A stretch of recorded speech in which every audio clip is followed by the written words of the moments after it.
Good afternoon, good evening, good morning, Merry Christmas, wherever you are. I hope you're doing good. Right. Hej, good evening. Hello, Max. So nice to see you too. Lilo, hello. Giftswerk, Danny. Copernicus, hey. Right. So just need to clarify something with one of these VATSIM controllers. All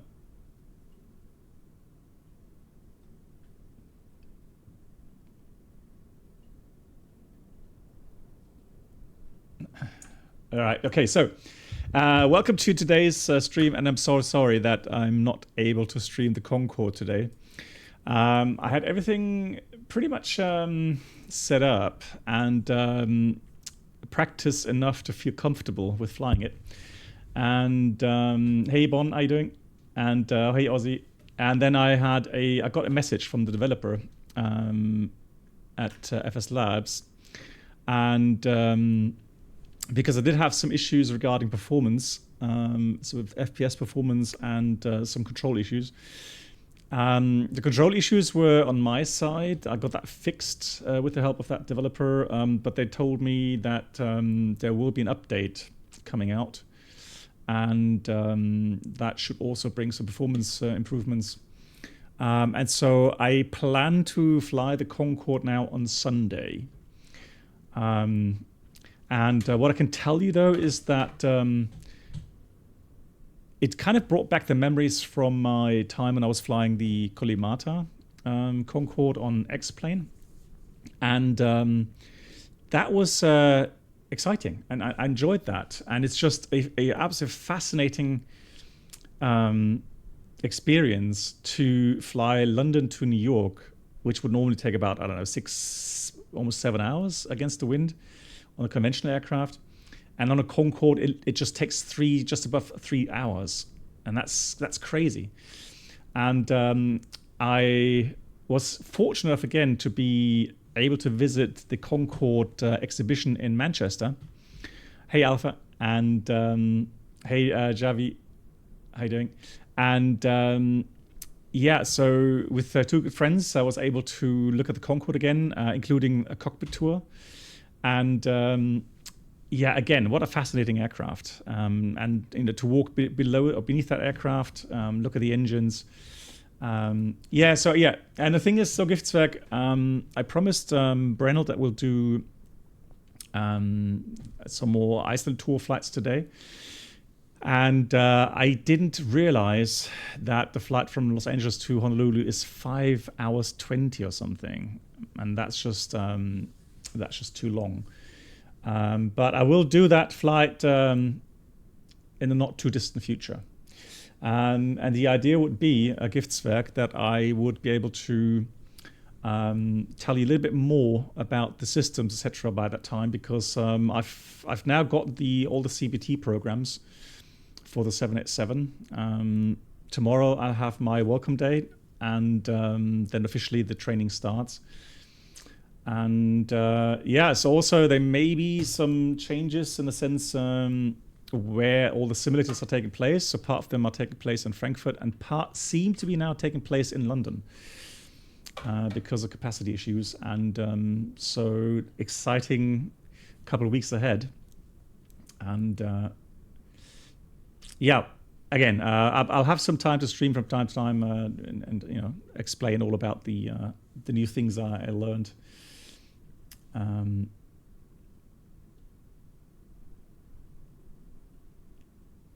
Right, just have to read one more message here.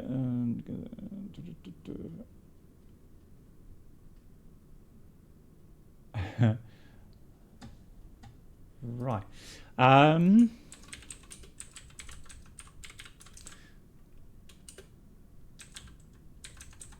Yeah, I'm just trying to find out whether or not we need a crossing clearance to get to Ponta Delgada. And if you're not familiar with where we're flying today, let me just show you. So here we are in Lisbon, and we're going to fly a departure And then we have a certain segment where we would be needing a crossing clearance to get to Ponta Delgada. All right. So, okay, so we will have a simulated clearance later on then. So big thank you to Bernardo coming online. And of course, also a big thank you to Bruno, who's in beautiful Stockholm at the moment. And he organized some ATC for us. So a big round of applause for everyone involved. Thank you so much, much appreciated. Mr. Tommy, hello. So Let's Lilo says you did Marseille Rabat. Man, it was so hazy in in Marrakesh, right? Yeah, nice. Yeah, Alpha, I'll give you a shout. See if we can set something up. Although I wouldn't have much time, but I guess for a cold drink, should be doable. Blame Bruno. You guys. All right, let's get going. And here we are in the beautiful flight deck. So might as well just already get used to it.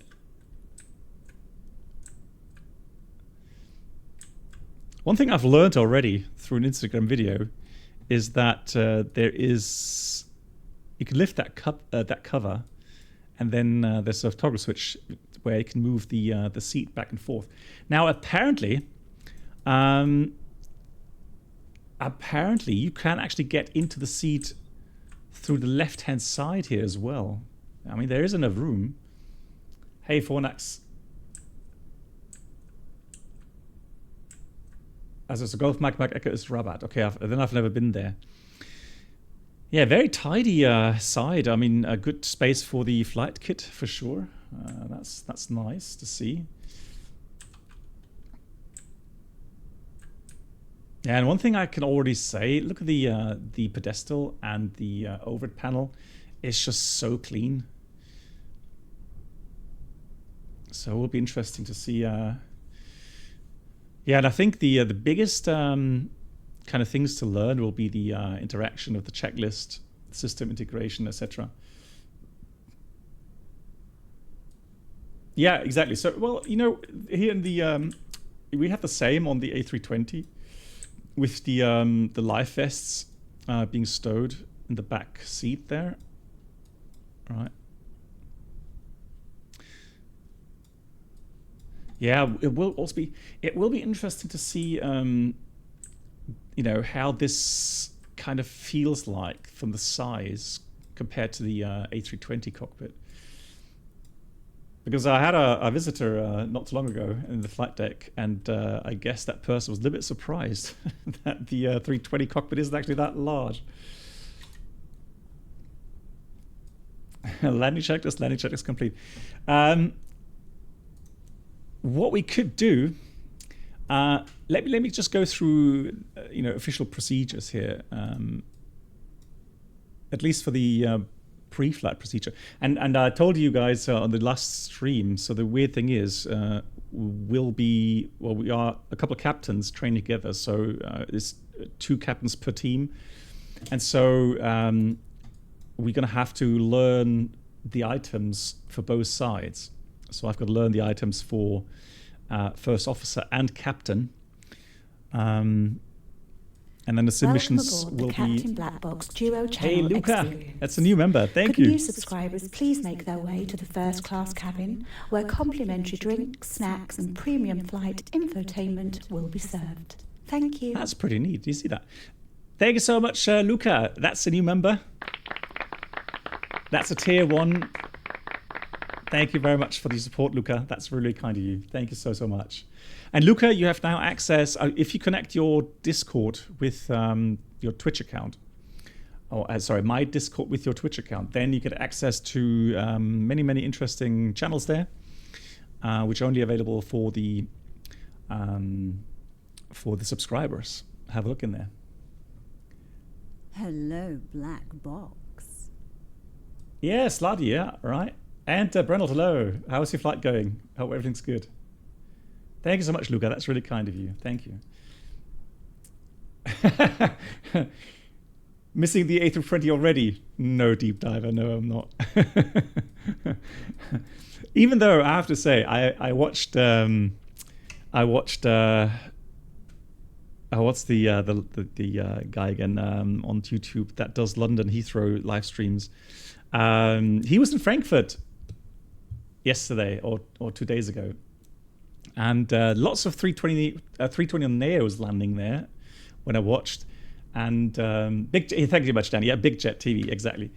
Yeah, so lots of A321 Neos landing, and I have to say they look nice.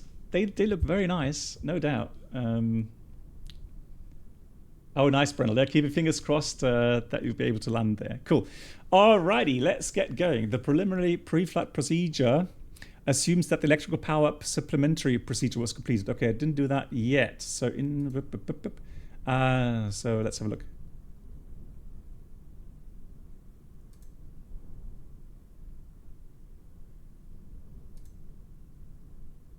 Right. So yeah. So they have areas of responsibility. Captain and first officer. Right. So electrical power. Good. So the following procedure is accomplished to permit safe application of electrical power. Battery switch on. Is that already? Hang on. Is that the?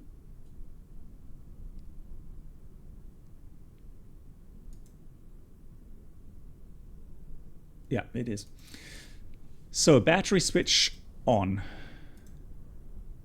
Oh no. You got to be kidding me. Lol. Hold on. I tried the other livery. It's from a same livery pack. And it's weird that one works, one doesn't. Yeah, I'll choose the other one because I know that works. It's so strange that some of these... Hey, MCK, how are you doing? Yeah. MCK, congratulations on your O-levels. Or GCSE or So there we go. Let's take this one then. And I wanted 115. Where is it?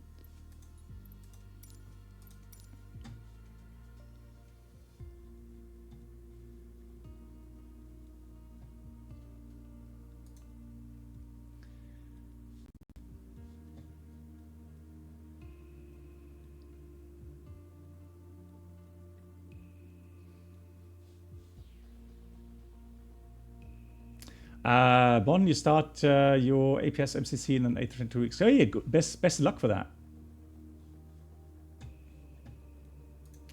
Mad Max, yeah. So tomorrow, welcome day, and yeah, got my CBT programs now, so good to go for the 787. Very much looking forward to that. Not only because of the aircraft, but also then flying long range again. Really looking forward to that. Yeah, for the stats, so I've been on short range until 2007. That was 16 years and almost 10,000 hours flying hours on as a PIC. So quite a journey, I have to say. And now for my last trip, or last trips, going on the 787. Yeah, so Brennel, for the A320, it normally does that automatically, but there is a circuit breaker reset as well, depending on what has failed. So let me just quickly restart. Make sure that nobody's taken my spot here.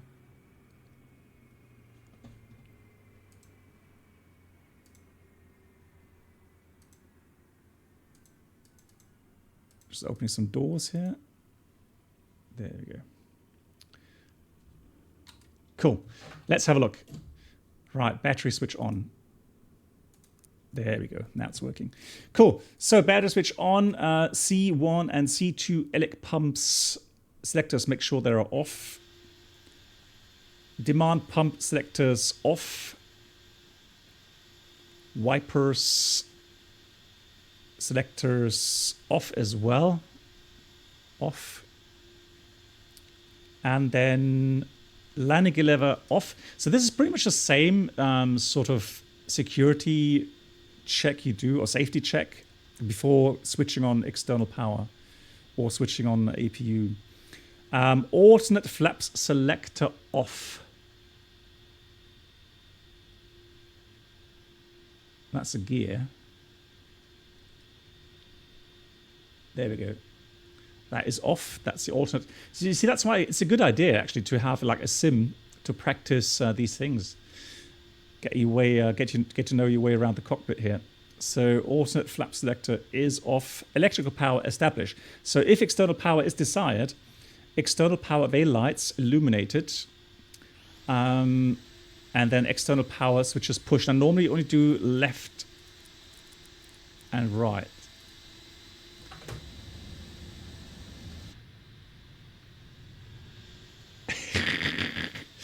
I love that.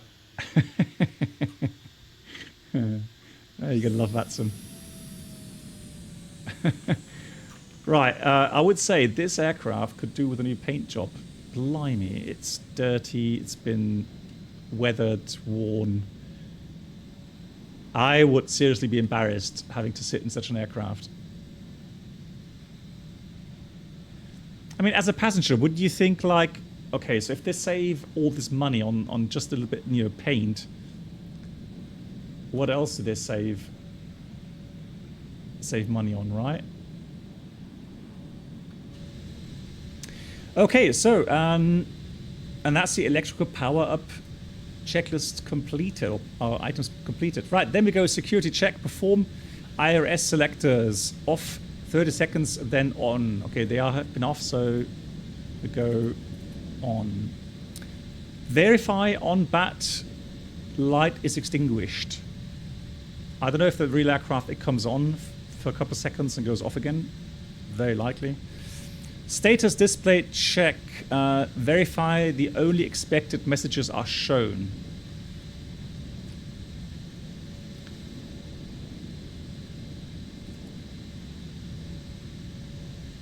Okay, that's what I would expect.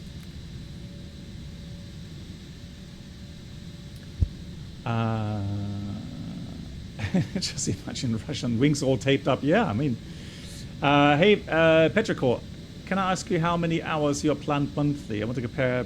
Well, at the moment, because it's summertime, it is pretty much around about 85 to 90 hours. Hey, Toto, nice to see you. How are you doing? How's programming going? Yeah, I hope all is good. 787. Yeah, I mean, maybe I need to change that. Good idea. Yeah, that's accelerated. So in the options page here, you do have the option to go and do a accelerated align time. So that's what I've chosen. I mean, I could switch that back to real for the next time.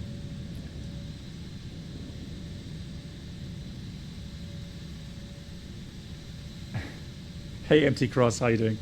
Luca, you work at Edinburgh Airport and the Qatar Center comes in daily. The paintwork is horrible. Is it really? Okay.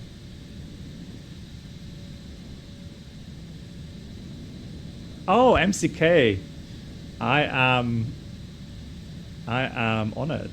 Wow, GG, well done, MCK. Well, I mean, I only gave you some key points, but you wrote it, so GG's on that, man. Toto, I will give you a feedback because I haven't started yet. Tomorrow is welcome day, so I haven't had a go at it in the real aircraft or the real simulator yet. So, but I will give you feedback on that. I have already heard people say that the mouse pad here is difficult to get used to, and this thing, cursor control, is also, I don't know, a bit of a headache to get used to. But we'll see.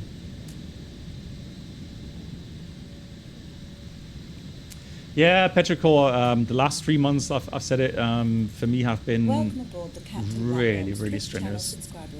So, yeah, really been flying my butt off, as we say. So, and Slati Bart, that's really kind of you. Gifting us up to Toto. Slati, thank you so much. Thank you very, very much for that. Oh, we need to go live time and live weather. There we go. Cool. Cabin temperature. What's the matter? Let's have a look. Lol. Why would that be a caution? It's only 24 degrees. Twitch channel subscriber experience. Could new subscribers please make your way to the first class cabin, where complimentary drinks, snacks, and premium. Oh, really, MCK? Will be served. Wow, that's really good then. GG's. Only allowed 40 words on a flashcard. Well, how long did you train, or how long did you practice for that, MCK? And Sladi, another gifted sub. Thank you so much, Sladi, gifting also sub to MCK. Very, very kind of you. Luca, so you can... I've got a command for that regarding what I've been doing over the last... now it's been 27 years, 28 years? No, 28 years almost. So yeah, I need to adjust that. Yeah, but so I'm not openly saying what airline I'm working for. That has to do with more with like advertisement reasons, etc., etc.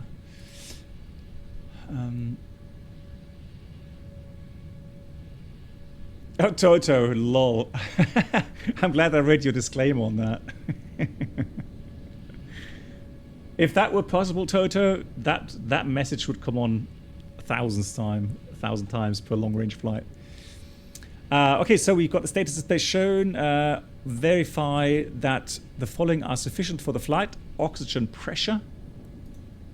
So we go to the status page, crew oxygen. I will let you know once I've learned what the limit is on that. For the pressure, hydraulic quantity.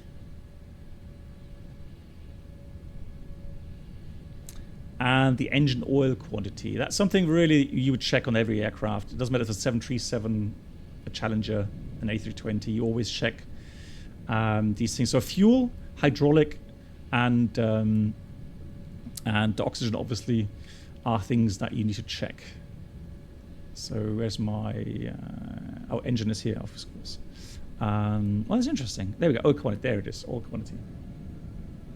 Yeah, Luca, I've been to Edinburgh many, many times, especially when I was flying the 737. Yeah. Many times.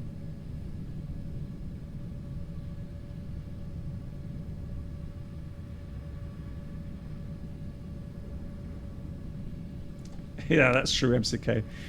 But I'll tell you where I know I can find it, and I can tell you what values they should be. Good.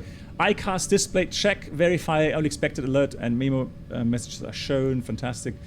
Do the remaining actions after crew change or maintenance action. Verify the crew oxygen low alert message is blank. Maintenance documents check. Emergency equipment check.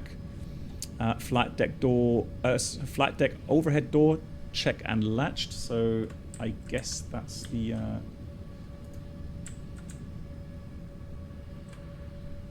This access there, what they're talking about.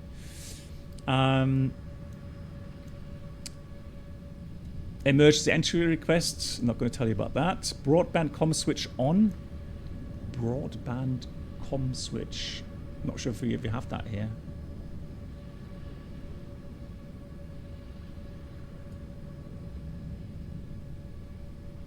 Yeah, I may not have it here in the flight deck. So then, parking brake as needed. So parking brake is set. Set the parking brake if the brake-wear indicators are to be checked during the exterior inspection. So it's the same thing for the 320 as well. So I've told you about the on the outside, when you go and check the tires and the brakes, brake-wear. You see these pins here. There, All right. So you need to check them. So if they're already pretty much worn out, then you need to set a parking brake because limitations apply with parking brake set. So flush would mean very likely immediate replacement, unless technician says good for another 5 landings, and otherwise I think it was about 3 millimeters for the night stops. Yeah.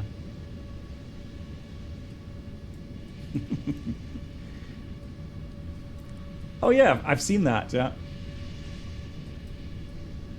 They should be hydraulic. Yeah. So let me just have a look.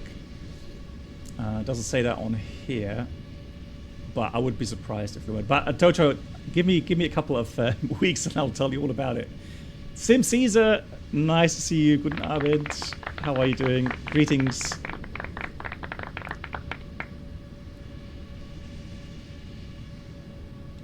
Yeah, the thing is, so Toto, I'm not saying that they couldn't be electric or whatever.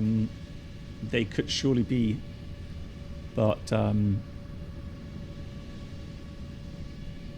they are electric. Are you kidding? Lol. This aircraft is definitely something else. Electric brakes? Although I have to say, this actually, you know what? These connections here.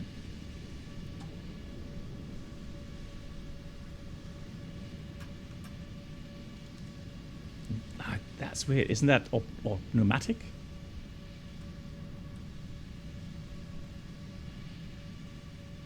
Yeah. Yeah, lots of new things to learn then. I'm looking forward to that. Cool. What else? Parking brake set up. Okay, so we've done all that. So that's the preliminary procedure completed. Then we go already. CDU EFB pre-flight procedure, captain and first officer. I'm surprised. What about the overhead?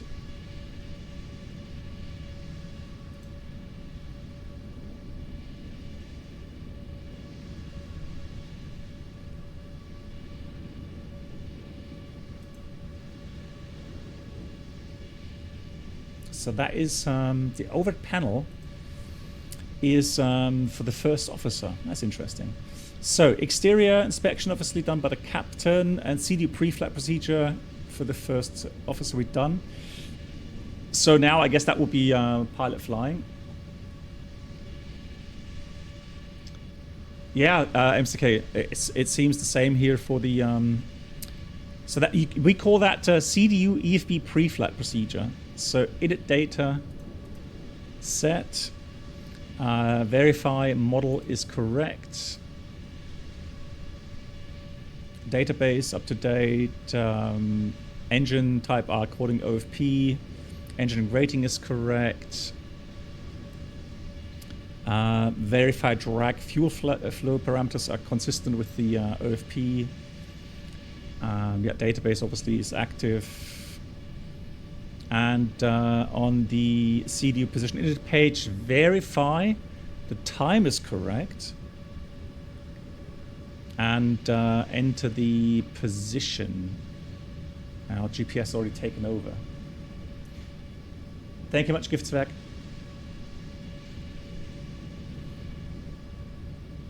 The slick one, yeah, it's version 2.1.1 or something. Yeah, so a couple of weeks ago. Well, I mean, I can imagine that on certain airports you may do that. Although, I mean, 747. I remember that we did that in Mexico, but otherwise there aren't many airports where you would be that limited.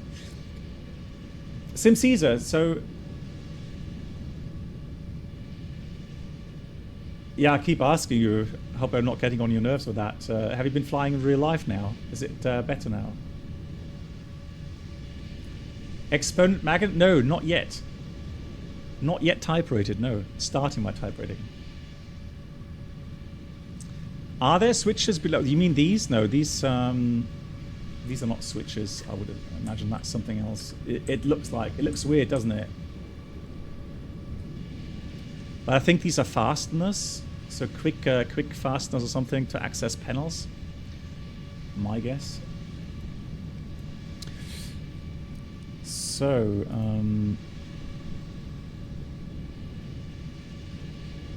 good. Then we go CDU route page. Enter the route. Now, this is the weird thing. Surely we would do route request. Now, we don't have that here. So let's just enter the routing then.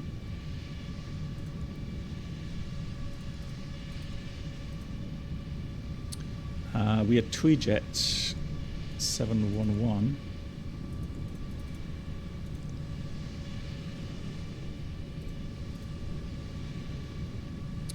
Then departure procedure. We are going to depart runway 02, 3 November.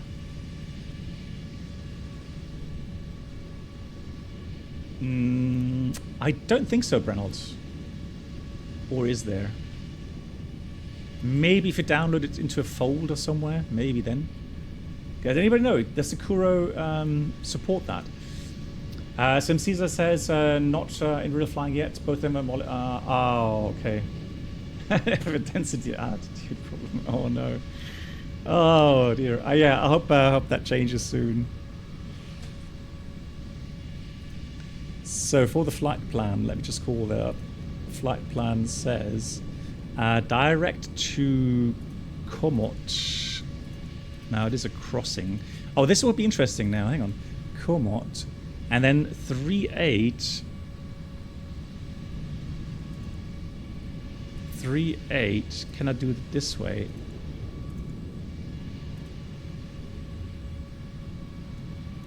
I wonder if that is correct.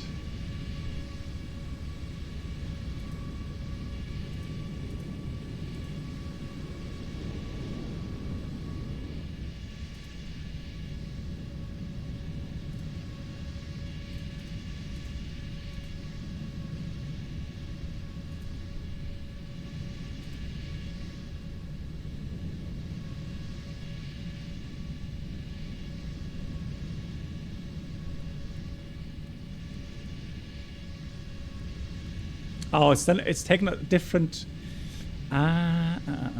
You see, that's the thing. So it's taken. It doesn't give me an option, and maybe I did the wrong. A commute. Test.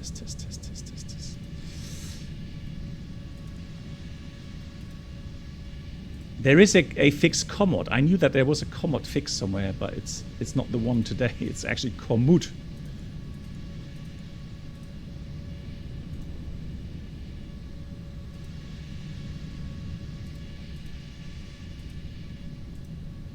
So there we go. Now we got 3820N. There we go. Oh dear, what's happening now?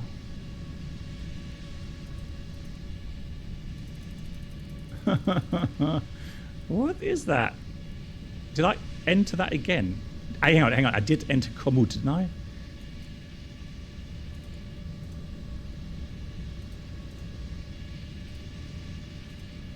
Yeah, it is. So there we go. Now we're getting there. So that's a correct entry then. So that's 38 north, 20 west. From there, we're going direct to Bekun.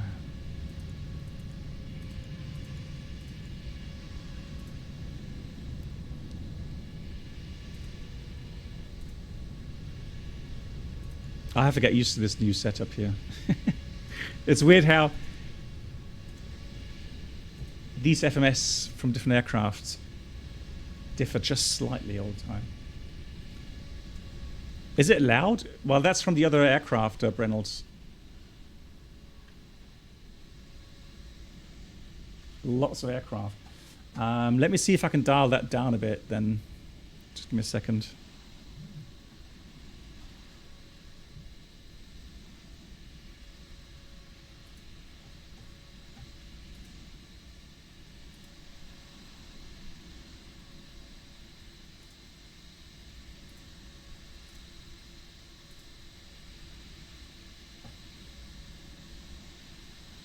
Is there a way to mute the or dial down the sounds from the other traffic?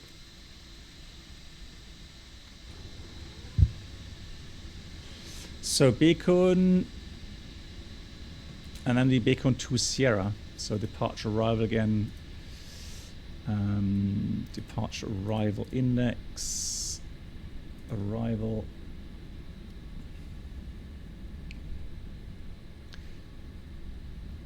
Yeah, we got special permission, MCK. All good. So take probably the Zulu approach. Oh, then let me just have a look. So to Sierra, that takes us then to Xuvap. Yeah, so via Xuvap it is. So the Alice Zulu 30, and that's the Beacon to November or to Sierra. To Sierra. So we're going to go next page to Sierra, and then via Xuvap transition execute. Just looking at the plan page there, looking good.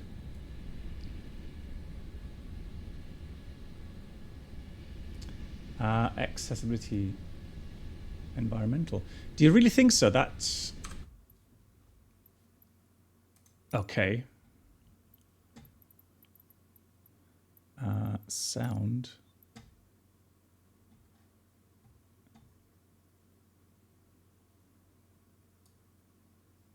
No. Oh, other aircraft.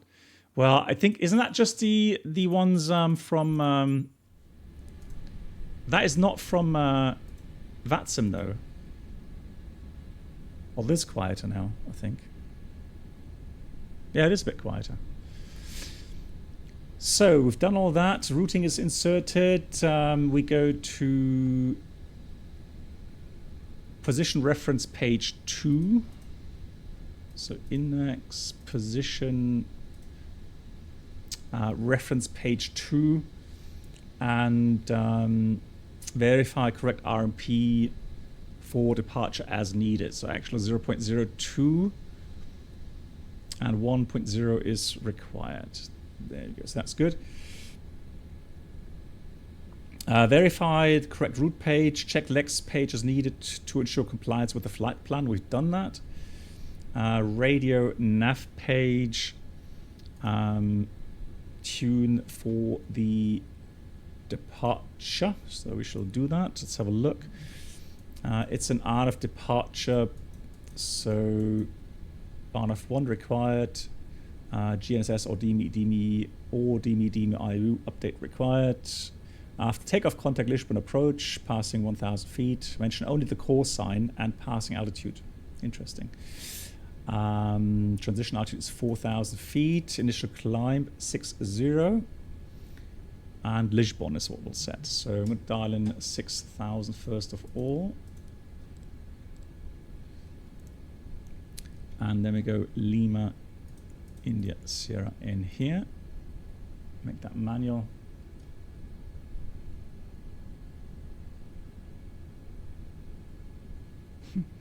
Alrighty. So we've done that. Let's go map mode again. And we're going to dial in on the range. So we have the map overlay there, which is very nice. Good. Enter the zero fuel weight. So init page 0 fuel weight. Now we got to actually dial in all the values. I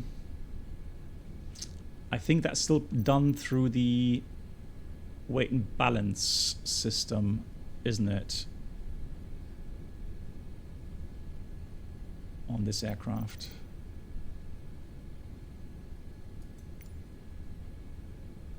I think so. So let's put kilograms in here. According to the flight plan, in case you're interested, we are flying a total time of 2 hours, exactly 2 hours. Level 390 is planned, or 380 depending on what we get. And 2 tons alternate fuel, Lima Papa Lima Alpha. And by the way, the weather in Ponta Delgada is beautiful. View 2,000 feet, 24 degrees, QNH 1022, 190 at 5. The wind. So total fuel value required, including a bit of extra fuel, about 16.2, including taxi. Then 16.2. So let's do that in total. Fuel 16.2. There we go. That's close enough. And for the zero fuel weight, we're expecting 148.3, which brings the total weight for takeoff of 164. So we're going to add a little bit of weight there. That's close enough. Excellent. So we're going to put in 148.4. Reserves, we said, are going to be 2 tons alternate plus final reserve fuel, which is 2 tons as well. So pretty much 4 tons of reserve. Cruising level 380, I think, is what we're going to get as an even level. Cost index. Now, on the flight plan, it said 70. Okay, I've got to get used to these new cost indices. Cruise CG 6%. Alrighty. So verify fuel on the CDU and OFP and ICAS agree. Verify the fuel is sufficient for flight. Verify gross weight on the CDU and the OFP agree.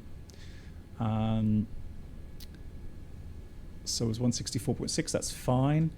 And perform, here's MCK, this is for you. So perform preliminary takeoff data calculation. If gross weight, CG, MSC is at or aft of 23.1, refer to aft CG takeoff. So there's a special procedure for aft CG takeoff. Airplane operations with an aft CG configuration require additional consideration to accommodate the effect of reduced nose gear steering effectiveness. The procedures in the section supplement a normal procedure and should be observed when applicable. So gross weight, 160 tons, 29.8.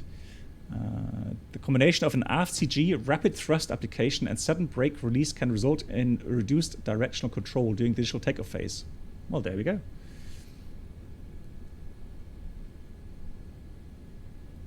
Yeah, this, yeah, Toto, forget about the CG at 6% there. That's, I was thinking about a trim setting of 6%, but no, that's not going to be. I think we need to go and look at this value here. So center of gravity is 20.3. Yeah, that's it. Well, I mean, that's right now. But we'll leave it as is. I don't think we need to be too concerned about that right now. Crosswinds and runway contamination can cause further reduction of directional control if the value of the center of gravity is at or greater. Then the value in the table below the follow procedure must be applied to ensure directional control during takeoff roll. Please make their way to the first class cabin, where complimentary drinks, snacks, and premium flight infotainment will be served. Thank you. ProSource, thank you very much for the 7 months. Thank you for the support. I hope you're doing well. Thank you very much. Greetings. So we said for 160 tons gross weight, the CG limit would be 29.8, or not limit, but the value to look out for. So if the CG is at or greater, so more aft than the value in table before, and that would be today with this setup at about 29, let's say 30%. Reduced thrust whenever possible. Release brakes before increasing engine thrust above idle. If a static engine run-up is needed before brake release, do not exceed 55% N1. Do not release the brakes with N1 greater than 55%. A tip-up can occur and direction control can be reduced. Crosswind capability may be reduced if brakes are at least above 40% N1, crosswind limits, blah, blah, blah. Maintain forward pressure on the control column until 80 knots to increase nozzle steering effectiveness. So same thing as on the 320. Above 80 knots, relax the column pressure to the neutral position. Well, there we go. So I will try to memorize. There is a special procedure with aft CG takeoff. Thrust limit page, make sure the outside temperature is displayed, 28 degrees, that's correct. And required briefings perform. Already? Okay. Well, I guess the EFB setup would also be correct or finished by now with all the charts being up, etc., etc. So we might as well do that now. So 787-9 hotspots for taxi out. Let's have a look. If I go and do this, it's actually quite a neat feature here. So let me just go back to Lisbon. And we can actually get the overlay here. That's a really nice feature now. Pushback, very likely facing south. Then we go and cross at Alpha 1. So we cross with Mike taxiway.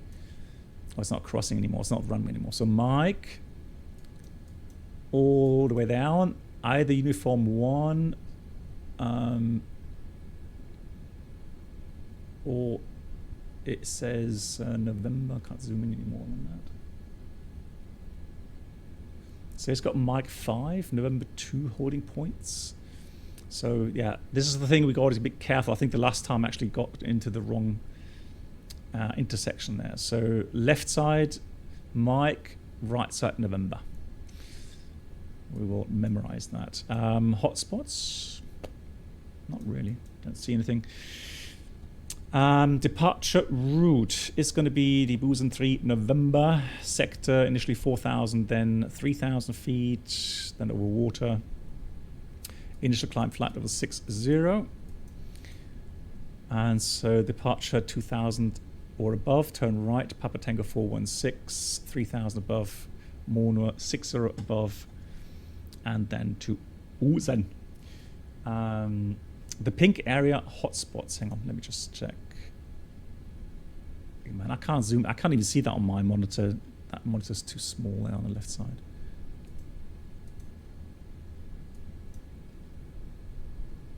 Yeah. The thing is with these hotspots, definitely would be confusion regarding joining taxiways or leading off taxi lanes. So I guess these are points where people get lost sometimes or more regularly. Right, so there we go. That's the departure.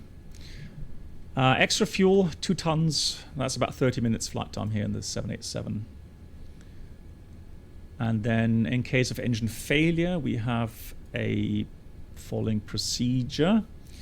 Track 025 to Rokop and then right turn Reno to hold. Acceleration is 1900 feet and we're doing an NADP 2, it says, although that may not be current, but I will take the NADP 2. So for the takeoff calculations, let me go ahead. We're not that heavy. I'm going to go with takeoff 1. We'll do 50 selected because it's not a long range flight. We'll go flaps 5. CG was about rounded up 21, 4.5 for the trim.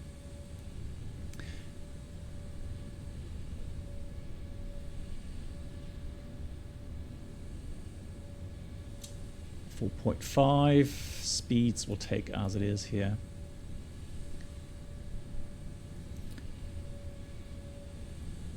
Then page 2. Engine acceleration is 1500 height, that's good. Normal acceleration is 1000 height. And the climb 2 reduction also 1000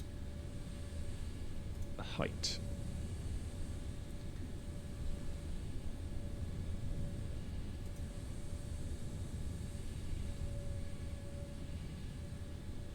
Yeah, MCK very likely. Yeah, probably get full length there.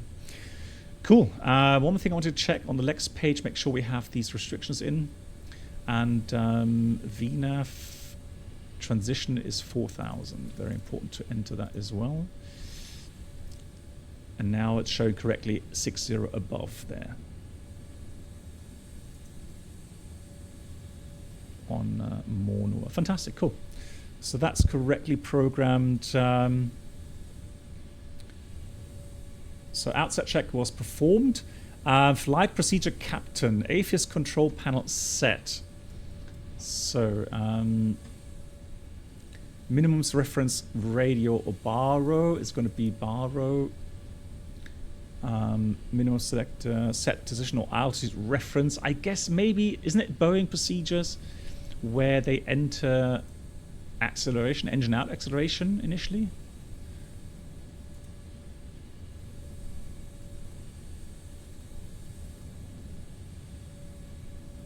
(1016) on the QNH.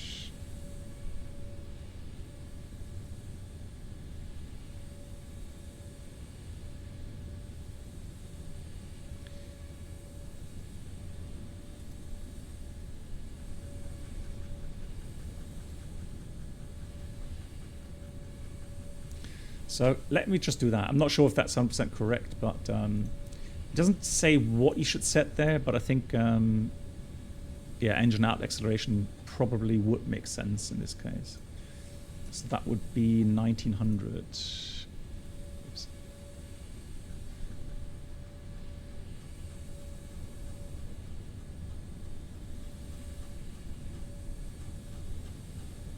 (1900) is set. Barometric inches or hectopascals as hectopascals, set the QNH. Mode selector for the ND, select map. Menu push, map selections. I guess then you can activate the ones you want to have. Data would be nice. Traffic later on. We'll do terrain. That's not working yet. Okay, the vertical here. ND center switch as needed. Ah, okay, that's nice. Okay, so now you can see the taxiways there. Very good. And then range 0.5, 1, 0.5, 1, 2, or 5 displays the airport map. There we go, look at that. 10, well, still displays a little bit, but yeah, 0.5 taxi would make sense.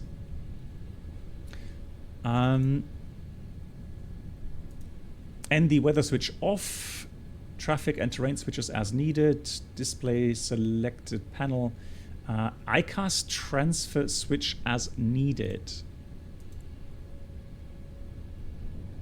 I guess that's maybe the setup for pilot flying side. So you have the engine. That's one of those little things, you know, you're going to find out in the type rating. For now, I don't know.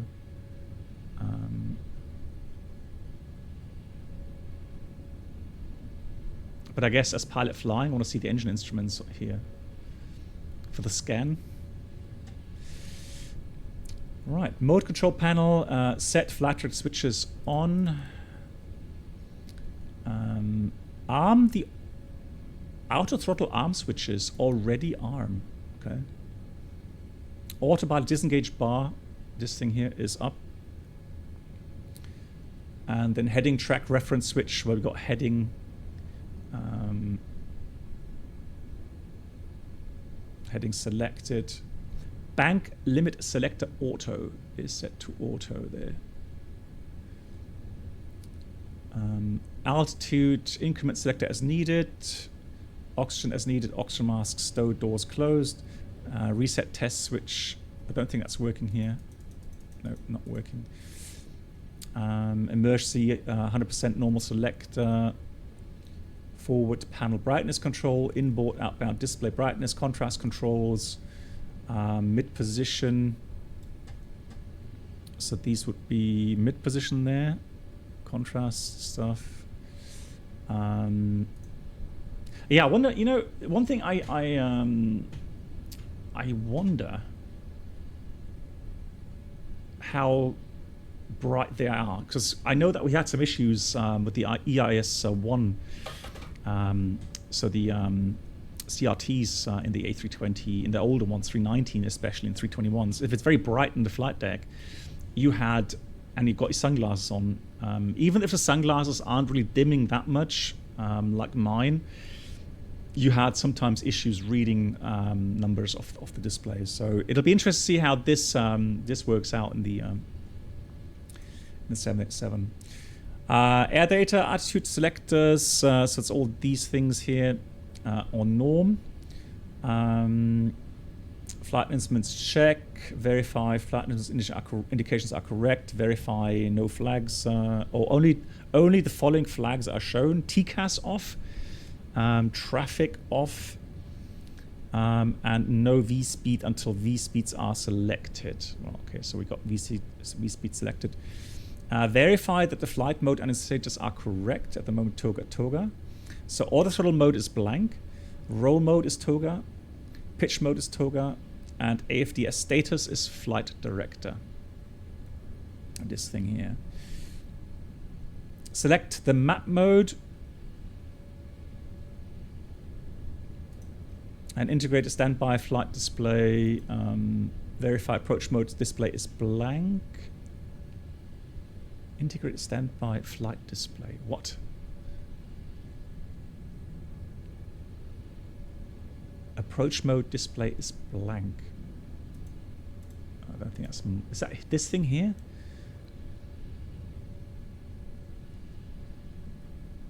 Set local... Yeah, it must be, because that's local. Set the local altimeter setting, 1016.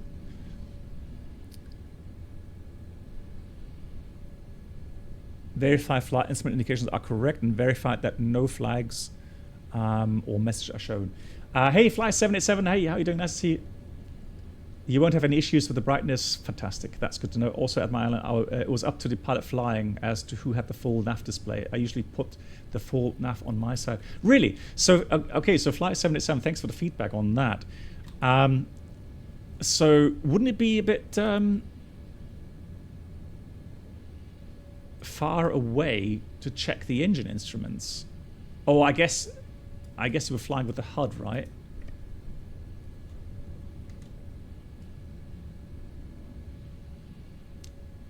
But then again, do you have engine power indication there later? I don't know.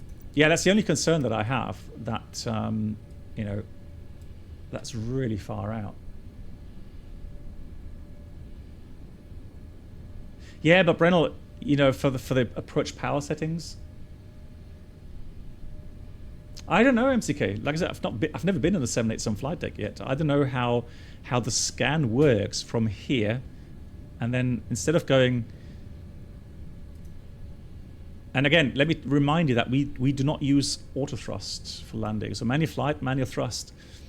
So, you know, you're going to scan speed, altitude, vertical speed, pitch, and power. Terrain ahead, no, you didn't miss it. It had to be postponed. I've had some smaller issues with performance, and also there's some things that are not correctly working, and they're working on a fix. So Sunday is the next date for that. Yeah, so Fly 77. So this is the thing. Our company isn't using the HUDs at the moment. So that's the thing, right? So we'll see.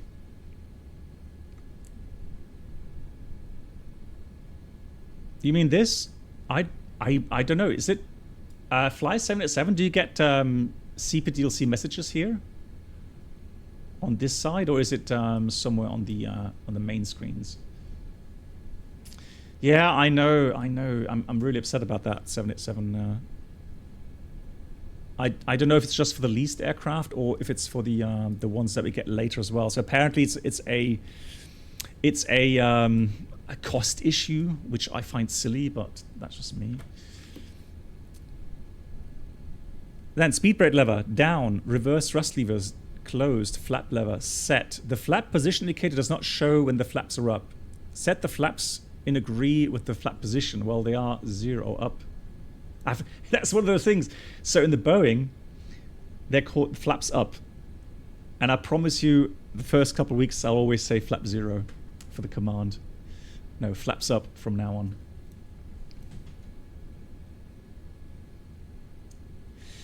Well, Toto, the thing is, as far as I know, the HUDs are... These aircraft come with HUDs. So...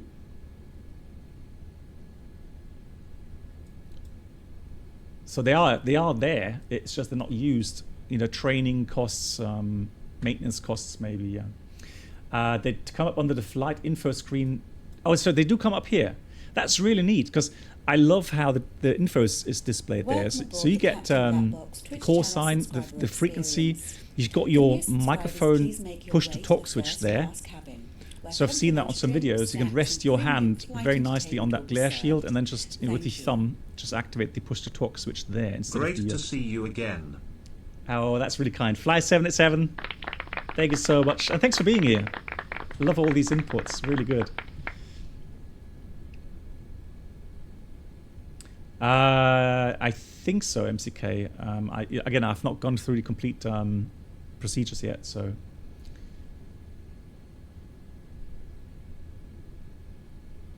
do the reverse work here differently? Well, first of all, you need to thrust levers idle, and then you pull up these levers. Yeah. Yeah, the levers lift up. Yeah, they do. So you actually, so flight 7 is correct me if I'm wrong, but you vary the amount of reverse thrust depending on how far you pull these levers up. Instead of having the Airbus function, okay, thank you. So instead of having the Airbus function where you have a reverse range on the thrust lever angles, and you can only go into that reverse angle if you lift up the flaps. That's all, and how it's all on the Boeings, yeah. So that those levers they pull up, and then you regulate the amount of reverse thrust with these angles on these levers. Okay, good. Parking brake lever, verify park brake set message is shown. It is. Stabilizer cutout switch is cut off. And fuel control switch is off, or cut off, it says. Fuel control switch fire warning lights. So they are the red lights in here. They are off. Alternate flaps panel set, so that should be off. Left tuning control panel, weather radar. Hold on.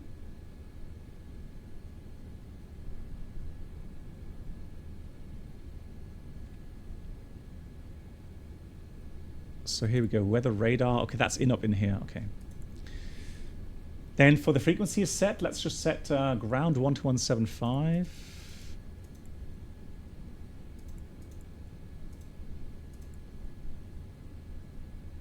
And that's pre-selected. We'll switch or transfer that in a minute.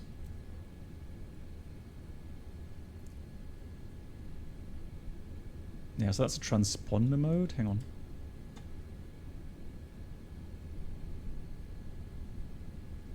Okay.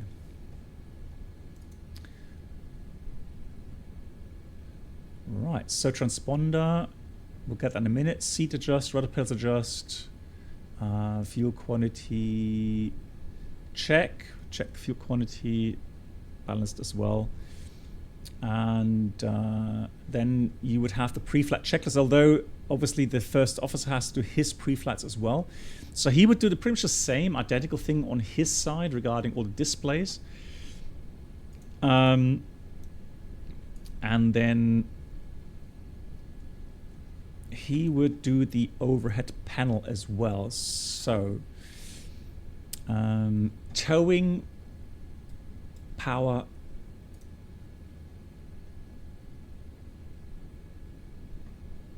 lights. Let me just check something here. Oh no, hang on, I'll skip that. So first of all, flight control surface panel set, tail switch norm or wing switch norm.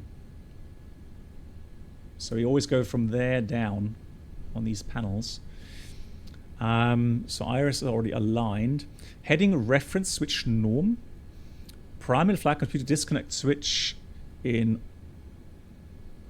guard closed, so auto. Verify DC light is extinguished.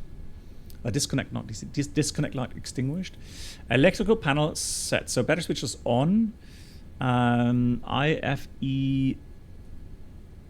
and passenger seats power switch on.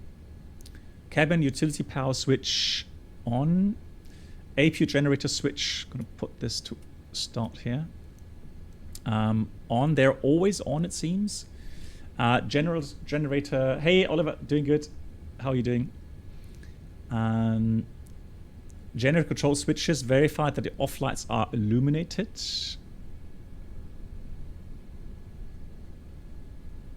They are. APU selector as needed.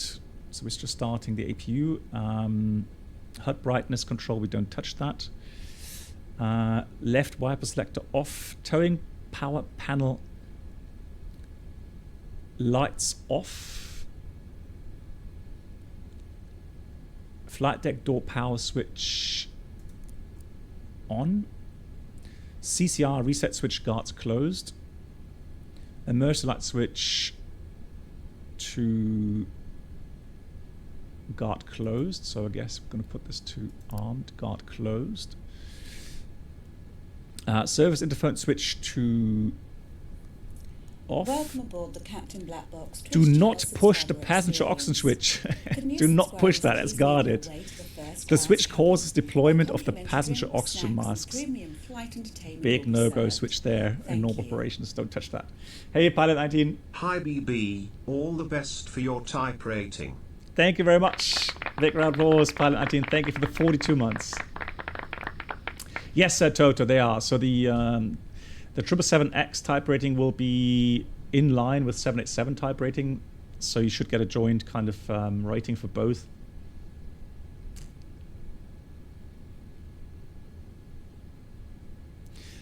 Yeah, that's a good question. Maybe it's an issue there. Yeah, and it says passenger oxygen on light, verify extinguished. I guess that's maybe a bug here. It should look like this, shouldn't it? Or somebody pushed that button. Was me. All right, window heat on.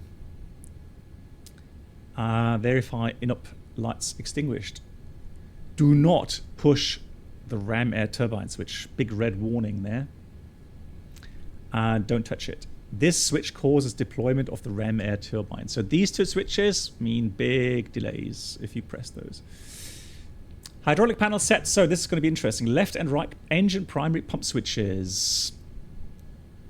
Left and right primary switches, those ones on. Verify the fault lights are illuminated. They are, because the engines aren't running yet. Center 1 and center 2 electric pump switches off. Off. Verify fault lights are illuminated. They are. Left and right electric demand pump selectors.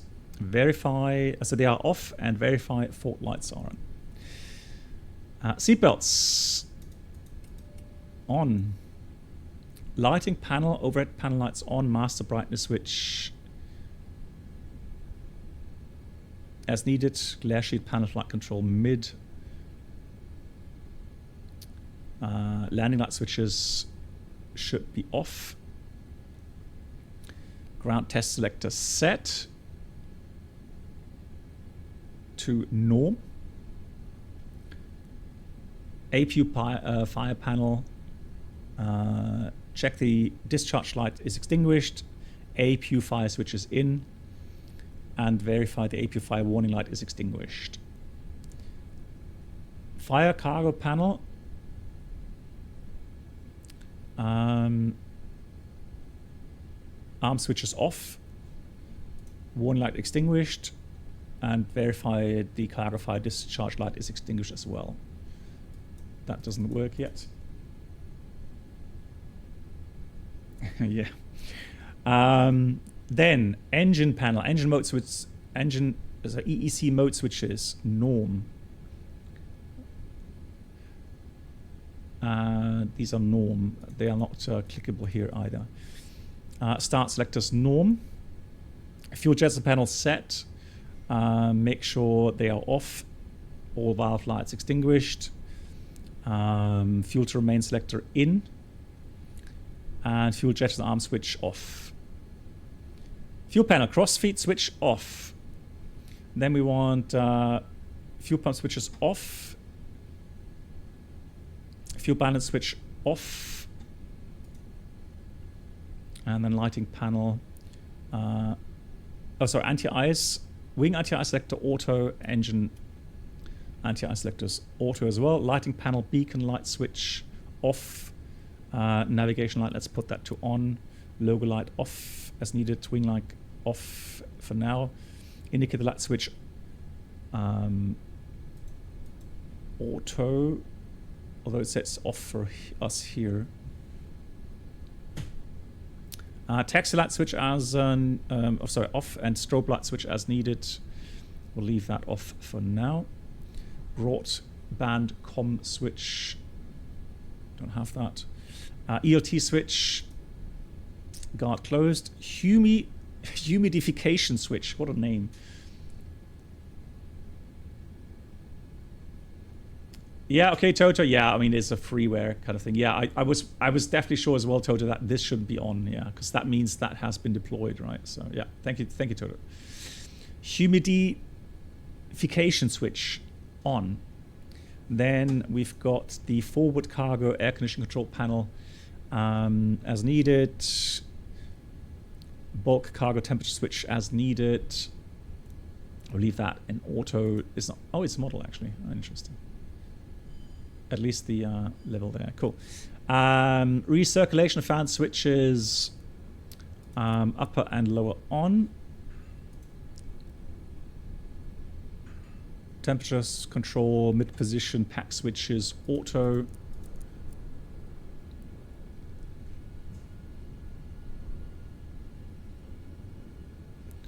Trim switches on.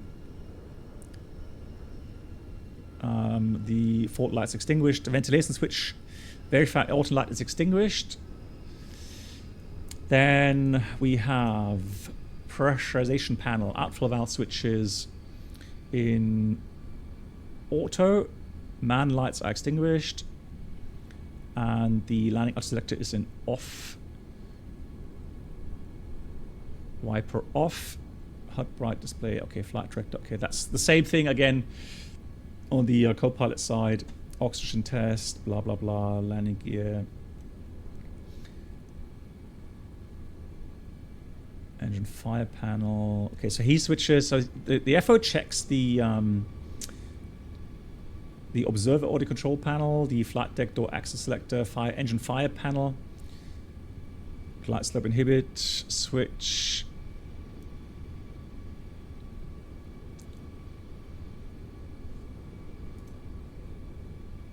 VHF panel, floor lights, observer, seats, adjust rudder pedal. Okay, there we go. So now we would be ready for the pre-flight checklist. Have a look. Pre-flight, interesting. So here it's only got parking brake set, fuel control switches cut off. But the checklist that we have, it says gear pins covers removed, oxygen tested 100%, flight instrument heading 080, altimeter 1016, 360 feet, cross checks. Parking brake set, fuel control switches cut off, and fuel quantity 16.2 tons. And that's a pre-flight checklist completed. Hey, Hilo Shalom, how you doing? Cool. So let's get the clearance, shall we?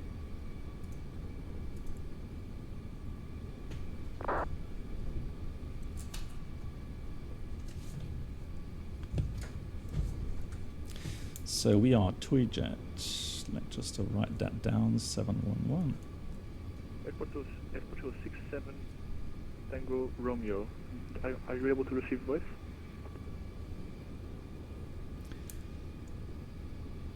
How would you check? Yeah, so every side, just a checklist would be done together, Brenold.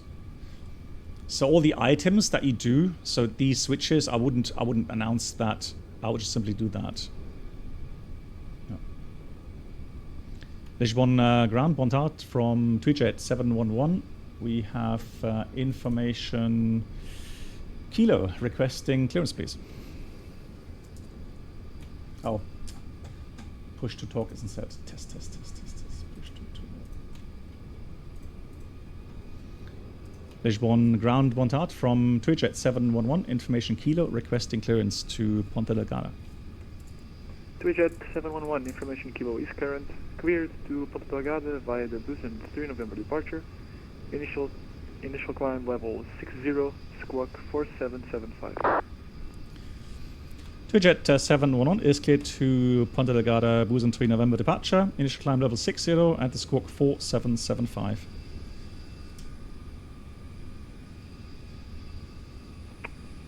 Tweetjet 711, readback correct. And Air Portugal 67 Tango Romeo, did you... okay, copy. Air Portugal 67 Tango Romeo, are you able to receive voice or only text? So we have the correct departure route. That is set. So that is nice, up 60 as expected.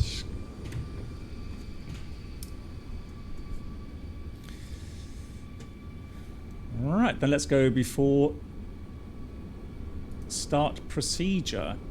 So 0 fuel weight from load sheet is entered, confirmed. Takeoff performance confirmed again. CDU display set. Normally pilot flying selects the takeoff reference page. Pilot monitoring selects the legs page. MCP is set, and then we set the 147 in here, and the heading would be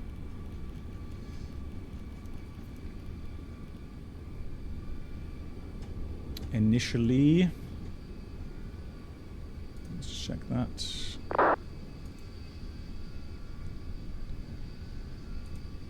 Runway heading is 025.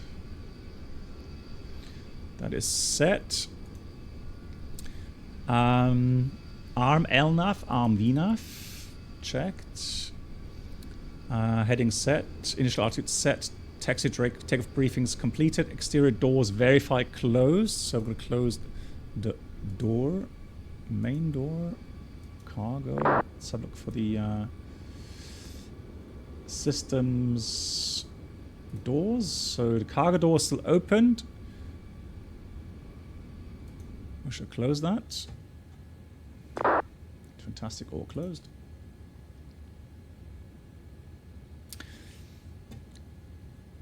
Then, yeah, exterior doors closed.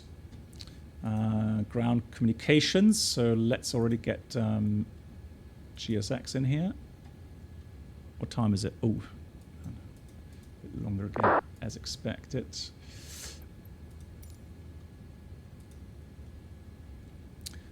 If pushback is needed, nose gear steering, verify locked out. We'll check that hopefully here on display, I think. And then before start, items announce. Hydraulic panel set, that's the first officer. Right electric demand auto.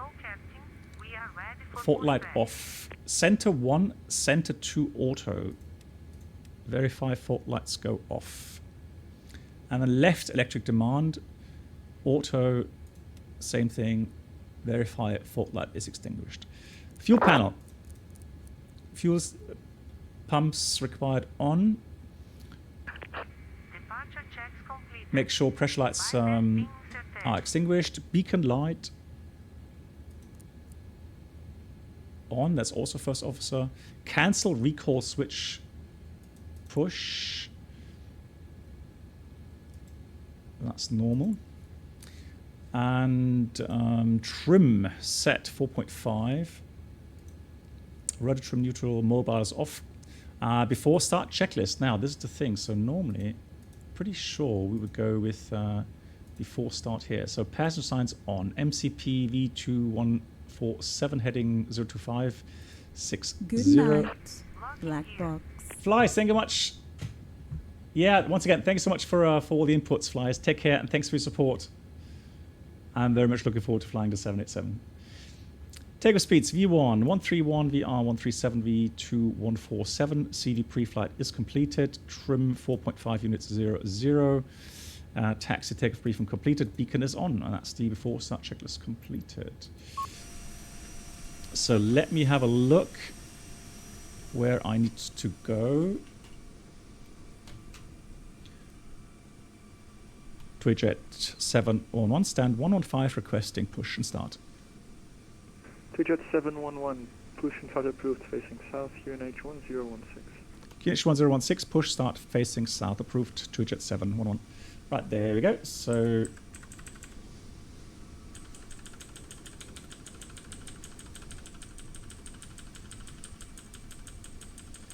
thank you much, Flies.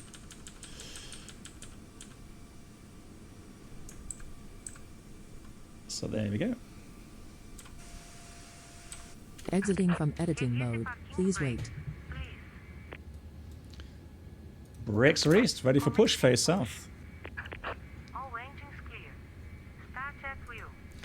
So engine start procedure, we announce engine start. Select the secondary engine indications, they are on.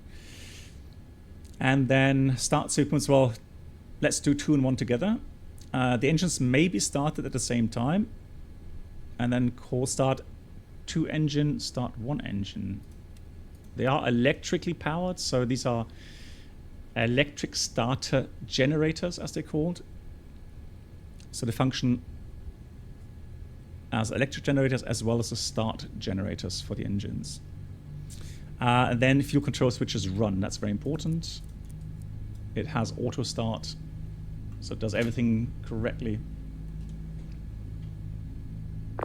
Mighty Morph, no, that comes with the livery.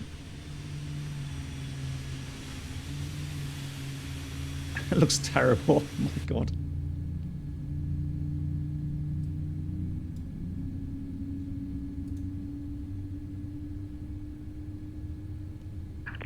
Please set parking brakes.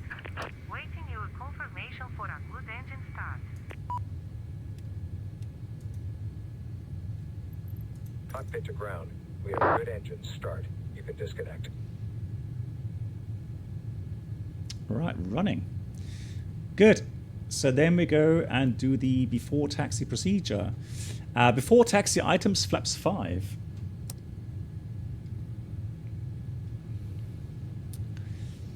So we set the flaps to 5. APU selector off. Engine anti-ice selector as needed. Ground equipment is clear. Flap lever set. Flight controls check. So we go systems, flight controls. Unlocking gear.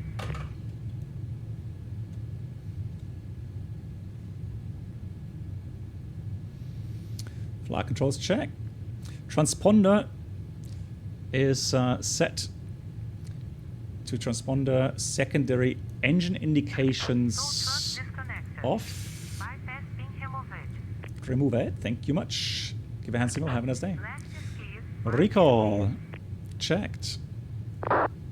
Core before taxi checklist. Before taxi checklist. Anti-ice off. Recall checked. Auto brake. Oh, there we go. Missed that somewhere. RTO. Flight controls checked. Ground equipment. Let's check. Where is she? Oh, there she is. Is clear. Clear signal received. And then we've got the APU off, and that's the before taxi checklist completed. Twitchjet 711, request taxi. Twitchjet 711, taxi to holding point runway 02 via Alpha, right on mic, hold short, mic 5. Okay, via Alpha, right on mic and hold short mic 5, Twitchjet 711. So we'll have a look on the chart real quickly where mic 5 is. And as expected, it's this point here, mic 5 holding point there. So Alpha, mic as expected. So clear left, clear right, turn off lights taxi light all on.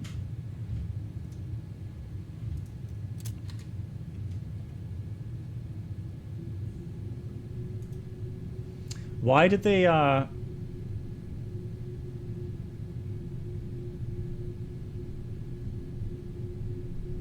Qatari 2187, contact Lisbon control on 125. hey Jeremiah, no, the EFP doesn't work yet, no. Brake check. Brakes are working.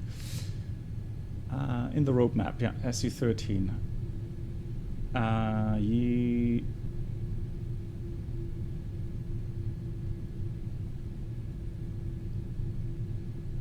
Yeah, you need your APU on until you have started the engines. So you would start the engines and then... So here we go, here comes Mike. So we go for a little bit of an overshoot. It's a long aircraft.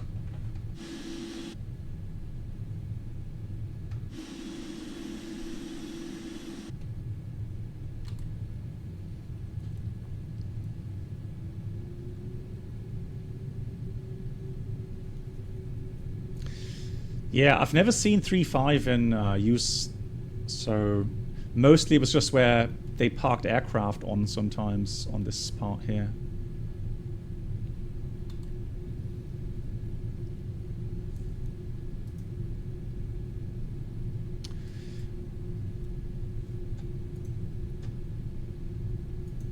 So let's do the before takeoff procedure. Run the engines for at least 3 minutes. Use a thrust setting normally used for taxi operations. Engine oil temperature must be above the bottom of the temperature scale.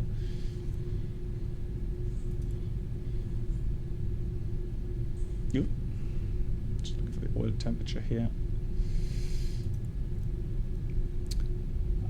Approaching the takeoff runway, cabin report receive, departure briefing confirm,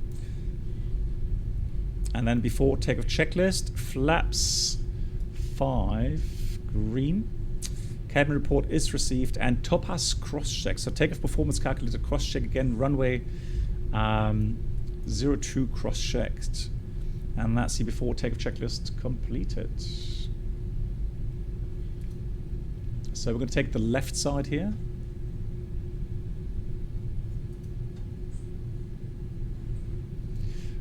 Contrary to my company, we will use the HUD for departure.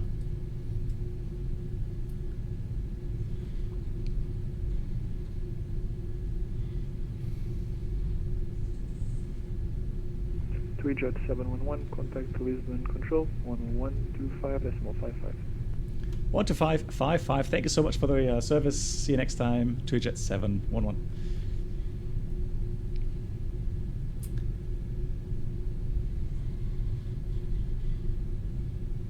So I'm just going to stop here. Mike 5. Brakes are on. So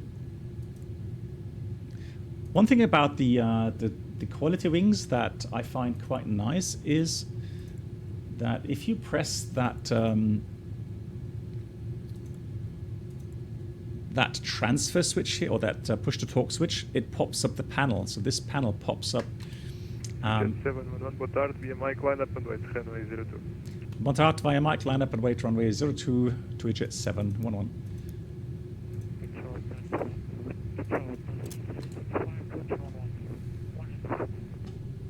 Station calling and readable. So strobe lights on. Tassili 765, descend to flight level 70.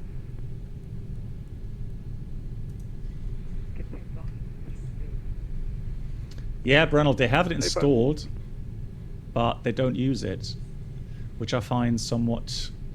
Jet 711, after departure, fly runway heading, climb flight level 60.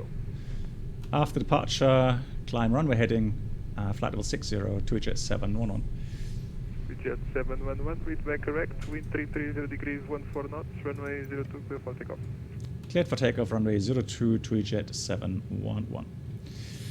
Qatari 2187 identified, climb to flight level 2. All right, let's go. Level 240 for Qatar, 2181.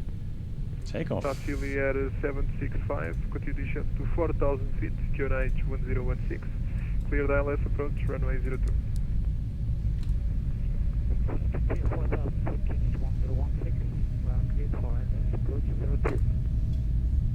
Thrust set. Identified, climb to flight level 240, turn left. 100 knots checked. It's very twitchy on the rudder pedals, I have to say. Climb to flight level 240, direct V1. south. Flight level 212. Rotate. Alpine 5 India Papa, clear the RMP Alpha approach, runway 05. Wow, it takes a lot of right rudder. Blimey. RMP Alpha approach. Positive climb. Gear up. And now I'm going to follow that vector, and let's go heading select. Trim the aircraft. We got VNAV speed, thrust ref. So climb 2 power selected. And let's accelerate. Shanex to 1 Papa position to flight level 250. Correction, flight level 350.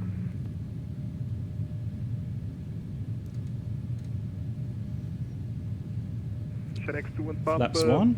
Confirm flight level 350. Speed checks, flaps 1. Already flight level 360. Roger, addition to flight level 350. Send flight level 350. Affirm. Pascal 67 Tango Romeo, continue climb Flaps to up. flight level 340. Speed checks, flaps up. Autopilot is on.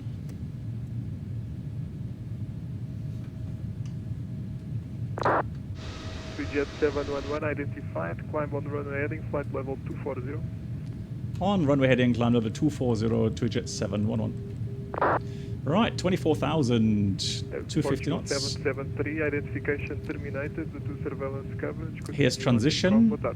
Setting standard. Continue Unicom for Portugal. Standard is cross check passing Jet 45. 711, turn left heading 300, no speed restrictions. Thank you much. Left heading 300, no speed restrictions to a jet 711. Ryanair 7 Delta Bravo requesting 15 minutes out of cockpit. Report and back. Roger. Oh, TCAS, yeah, you're right. 5 India Papa, wind 040 degrees, 11 knots, runway 05, clear to land. Runway 05, clear to land, now 5 India Papa.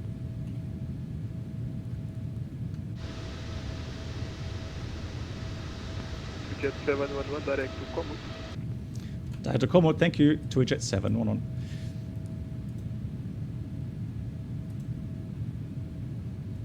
So, let's have a look. Qatari 2187, proceed direct Lidru, Lidru 1 Papa arrival. Got to clear that out first. Lidru 1 Papa arrival. Put that on this first one. Lufthansa 43 Echo, That doesn't work yet, so execute. Reducing to minimum speed, Qatari, sorry, Lufthansa for Echo. And we press LNAV. Check LNAV engaged. Aircraft is turning.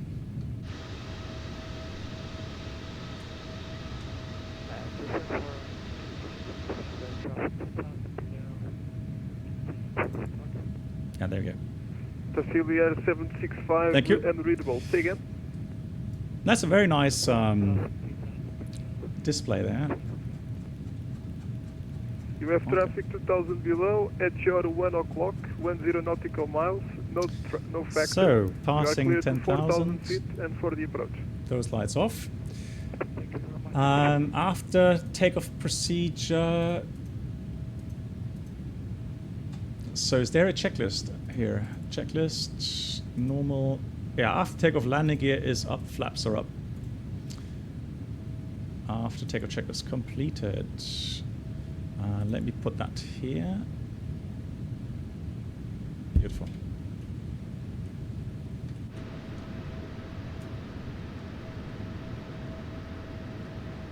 Lufthansa 43 Echo, turn left heading 120 for base. 120, left heading 120, Lufthansa for Echo. Lisbon Control, Oceanic 1 Romeo, flight level 350. Ocean 1 Alpha Romeo, Lisboa identified, direct Raccoon, 1 Papa arrival. Direct Raccoon 1 Papa arrival, Ocean Alpha Romeo. Ah, that's it. So that's it until descent procedures. How weird. Aircraft 67, mission to flight level 250. 250, aircraft 67.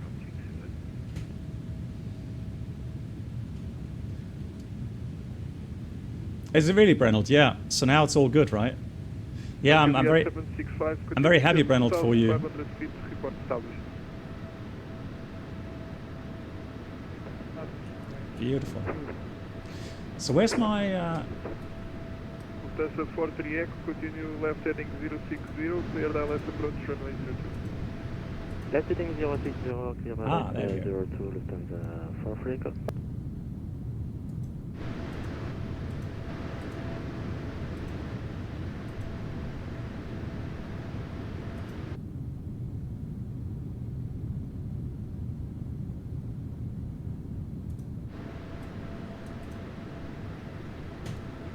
Hey, there he is, Bruno. And did you get wet? Alpine 5, India Papa, Roger. For the time being, follow standard mixed approach. Yes, Oliver does have toga switches. And luckily I did find them. So they are these switches up front here. Let me see if I can... 090. So they're not really very distinctive, but they are kind of these black switches there. So these are the auto thrust disconnect switches, 765, and these are the takeoff go around switches. Maintain 4,000 feet and turn right heading 120. So the controller you're hearing right now is a real world controller. And like I mentioned before, Bruno arranged A to C today. Thank you much, Bruno. Wind 320 degrees 10 knots, runway 02 per flight. Yes, Bruno, you can, yeah. Not Bruno, Breno, yes, you can. Qatari 2187, continue climb. So I'm going to go and transfer that here. Oh, look at that. Looks nice.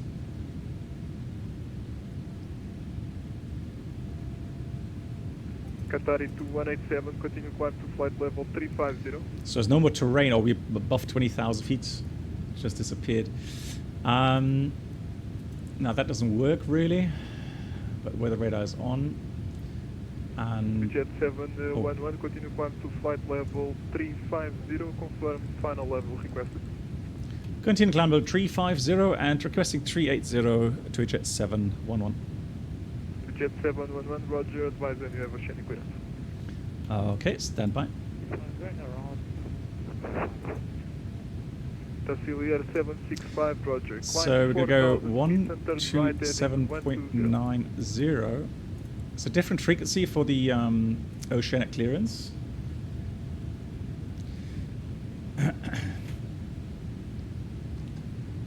So for the clearance, we need to have a look at our flight plan real quickly to see what Mach number we are planning with.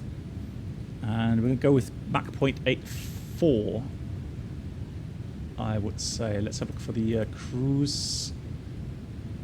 Econ will be... Well, actually, I'll tell you what. Now we'll go with 84. That's fine. So we're going to go request level 380 Mach 0.84. So I'm going to get my pen and paper ready.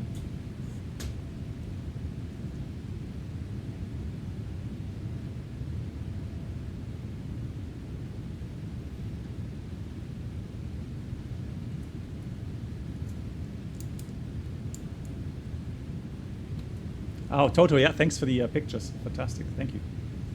Yeah, guys, there's the link. And there you have that. Pretty big toggle buttons there.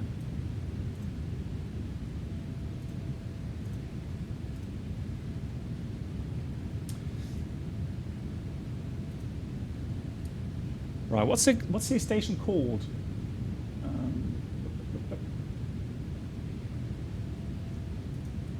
Senator Bontal from Tweejet 711.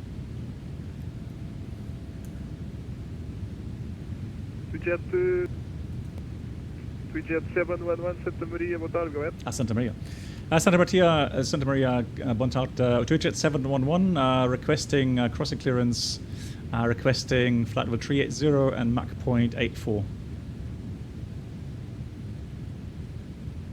Tweejet 711, Roger, requesting Mach 84, flight level 380, confirm estimate time to Komoot. Apologies, so Komoot estimate is 1711, next 38 north, 020 west, Tweejet 711. Copy, Komoot at 1711, standby. So estimate, of course, for the entry point. So this is our entry point for the airspace. And it's the same kind of procedure as we have in when we go to Iceland. Tweejet 711, Santa Maria, Oceanic West. Tweejet 711, ready to copy. Santa Maria ATC clears Tweejet 711 via Komoot 38 north 20 west, Bekun from Komoot, maintain flight level 380, Mach decimal 84. Tweejet 711 is cleared to Ponta Delgada via Komoot, then 38 north, 020 west, then Bekun, and from Komoot maintain flight level 380, Mach point 84. Tweejet 711, read back correct, primary frequency for Santa Maria 8906, backup 6628. Boa tarde. Okay, sorry, I copied 8906 primary and secondary again, please, Tweejet 711. 6628. Secondary 6628, thank you, Tweejet 711. So there we go, we're going to go back to... Direct to Pillim, then follow the arrival shift for the... So we've got the clearance as filed. And so I'll tell this controller, I know it's the same controller, but we are simulating the communications to get the clearance.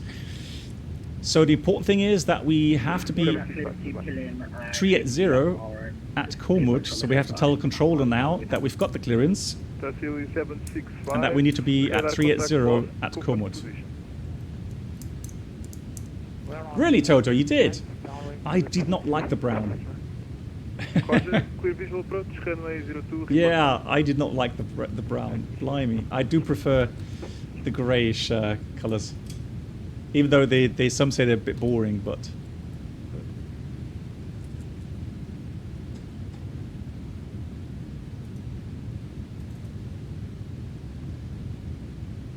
Lisbon, Tweejet 711. Tweejet 711, climb to flight level 380. Yeah, so we got the clearance and we're climbing 380 Tweejet 711. Thank you. All right, there we go. It's a 38,000 set. I have to say, this add-on is actually very nice. It may be somewhat basic, so I don't think I could do anything with failures. Maybe engine failures or something, but it doesn't. It probably won't give me any proper ECAM procedure or ICAS procedures. But still, you know, for normal operations and normal flows, definitely something that I can work with.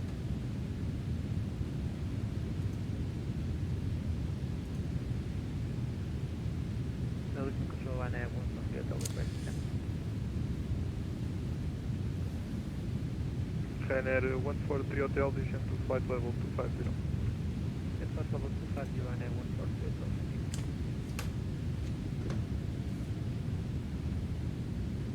No, I do not want to install that now, thank you.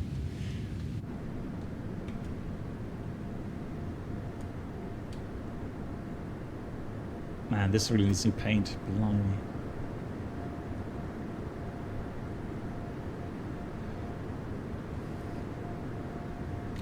Mad Max, no, we just, well, sometimes here on VATSIM, you know, when you have certain events going on, yeah, you have these nut tracks simulated, yeah. Typical TUI livery, really, Alpha. Yeah, they have they have adjusted the wing flex. 7907, runway 35, Q921. That was a bit overdone some time back. 09 direct departure, flight level 100, squawk 5412.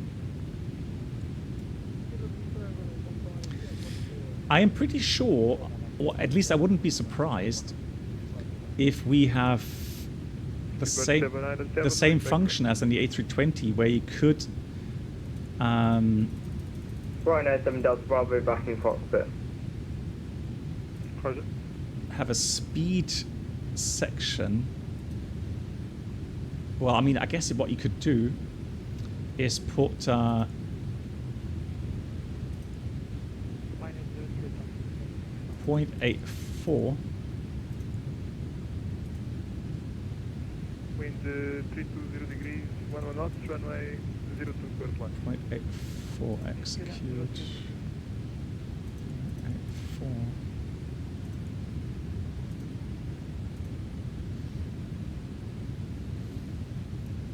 And then also 0.84 Oceanic 21 Papa, descend to flight level 250. until Bacon. Well, Bruno, here's my answer. I want the estimates to be correct. So 250, Oceanic 21 Papa. So now those should be correct.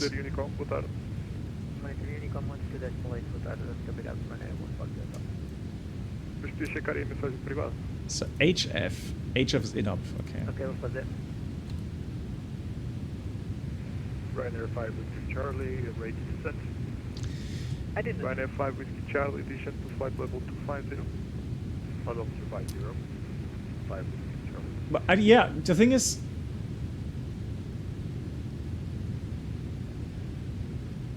yeah, exactly. So I only want to have that 0.84 while I'm on that track system.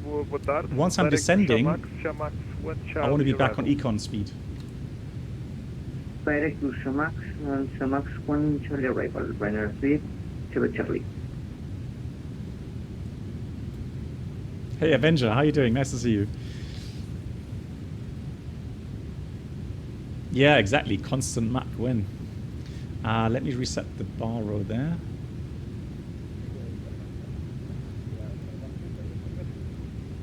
Oh, seatbelts. Test. There you go. Lovely. So we always look for nice, clean Station calling, see again? ICAS page. All these different names again. I want to say ECAM, but it's not anymore. It's now ICAS.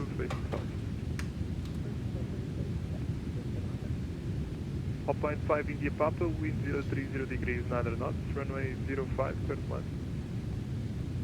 Runway 05, clear to land now, pan 5 India Papa. So we're estimating landing in about 1.5 hours. These things, these are very nice to have. So elapsed time 17 minutes, UTC time at the moment. Squawk transponder code there. It's cool because you can just read off your flight number there.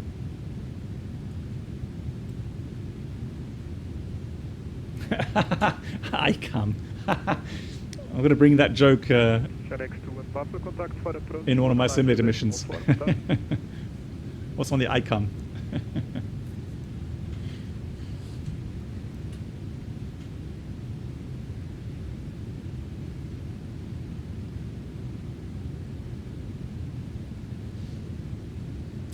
Good. Normally we would already get the weather. I mean, we are crossing over a lot of water.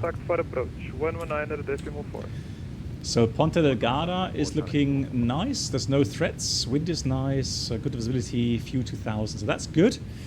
We are going to check the alternate weather as well. And the alternate is Lima Papa Lima Alpha.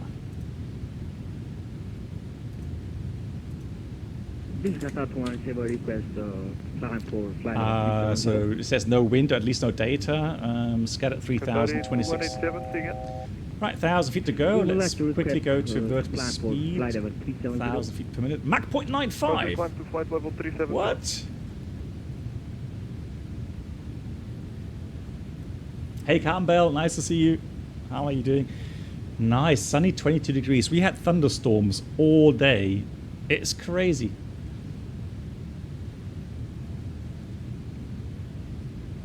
Qatari 2187, climb to flight level 370. Climb to flight level 370, 187.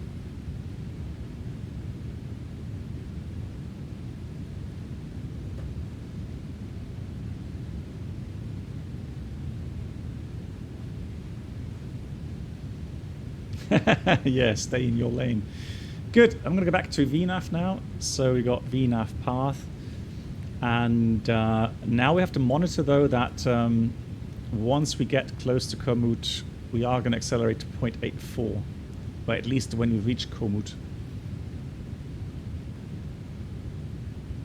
And then what you normally would do, you would be logged in CPDLC.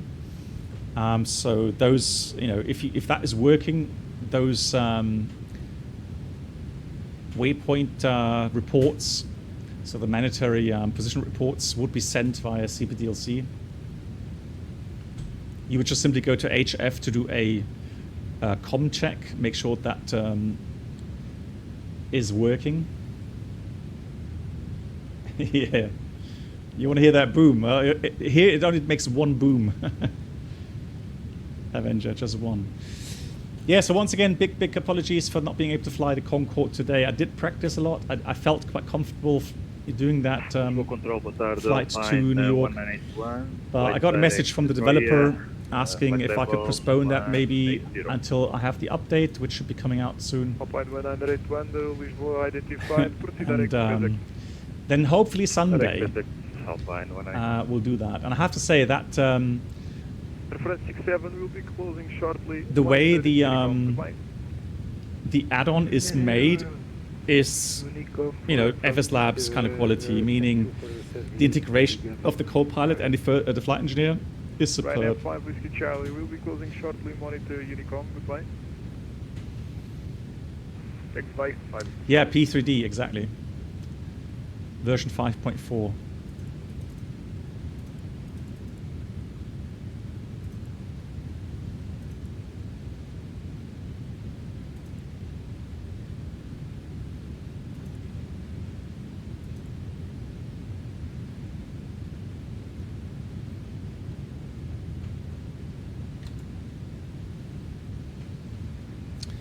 So let's have a look where we are.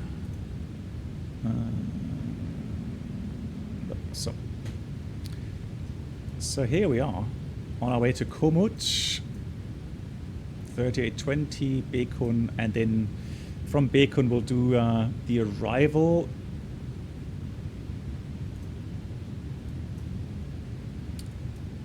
So that's from Bekun. Oh no, what? My bandwidth is fine. Why? Now we're going to do that later. Hopefully it reconnects automatically. If not, we'll have to do that manually. Are you sure, Carbon Bell? Just a warning, Carbon Bell. The delivery is horrible. Alpine 5 India Papa, taxi to stand Alpha 6. Goodbye. I apologize. Taxi to stand Alpha 6. Have a lovely day. Bye. Alpine 5 India Papa. Tomjet 4 Bravo Tank, monitor Unicom. Goodbye. Unicom, Tomjet 4 Bravo Tank, thanks, sir.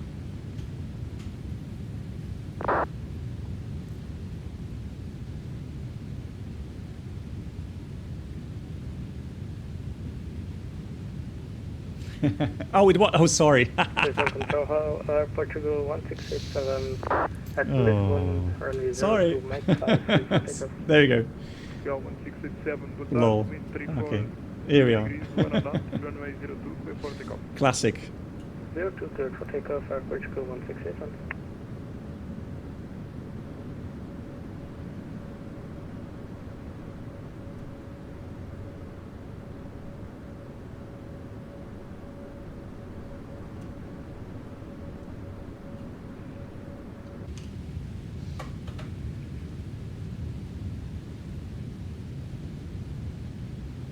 What is the add-on you called? Lisbon control Alpine. Use the manual enter your fuel values into your OFP. Scale 198 transition to flight level. Oliver, you mean the add-on here that you just saw? So Sim Toolkit Pro, is that the one you mean? Because I'm not sure which one. Lisbon control. This last information is for Alpine 191. Manually enter fuel values into your OFP. Descent flight level 70, Alpine 19. Oh yeah, so Delta Bravo, monitor Unicom, boa tarde. So think, yeah, because I normally do the fuel checks here. So for example, I would write departure was at 31, so 1631. And so estimating Komoot at 15. Station calling. That was a nice direct we got. And we're supposed to have 8.1 plus 2, so 10.1 is what we should have, at least. And we're currently running on 11.9, but we've still got 100 miles to go to Komoot. Looks like an old red-nosed Norwegian, does it? Scale 16909, boa tarde. Via November 2, line up and wait, runway 02. Line up and wait, runway 02, airport 16909. So once we get closer to the destination, I'm going to have to reconnect again so that we get some proper textures to the ground. Sim Toolkit Pro. Let me write that to you. Thank you, Sammy. Thank you. Yeah, Sammy was quicker than me, so just go Google Sim Toolkit Pro. It's free of charge.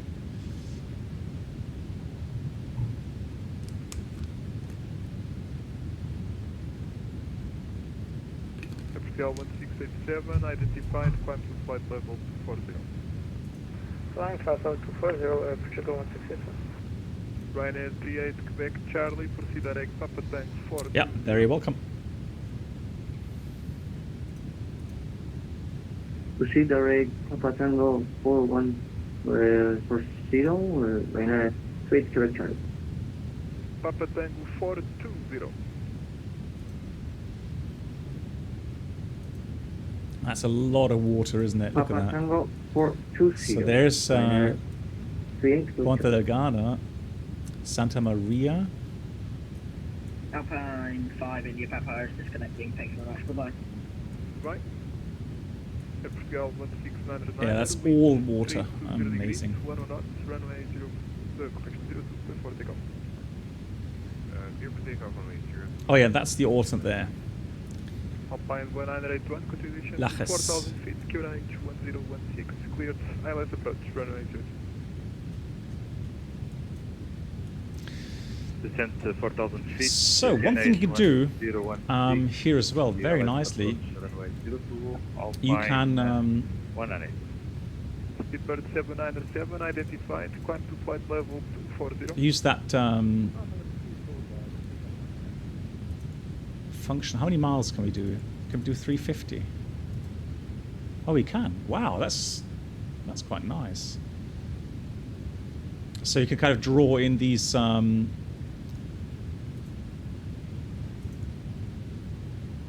equal time rings. Speedbird 797, proceed direct to Kuro, no speed restrictions. So here we don't have any bigger issues with ETOPS, since we're only like an hour away from coastlines.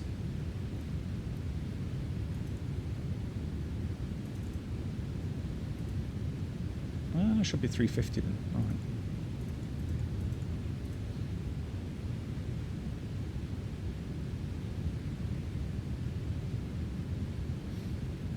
Yeah, and with that wind, that pretty much adds up. So that's pretty much the same.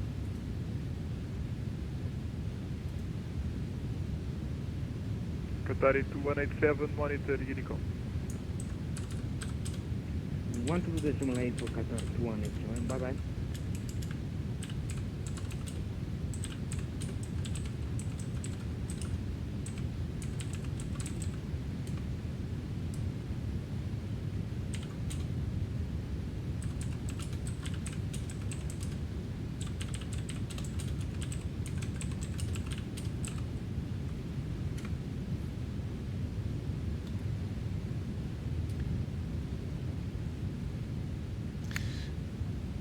Well, Alpha, I want to have a value that shows me quickly the same distance. So that's pretty much the same distance to Portugal as to Lisbon. I mean, if you want to, you can just refine that even more. You can play around that as much as you like. Sky Travel 2182, monitor Unicom. Monitor Unicom, Sky Travel 2182, thank you very much, bye bye. Ocean 1 Alpha Romeo, monitor Unicom, goodbye. No, I know what you mean regarding the ground speed, etc., but that's more, again, it's just a visual cue for me. I don't really want to know how long it takes to get back. It's more a distance.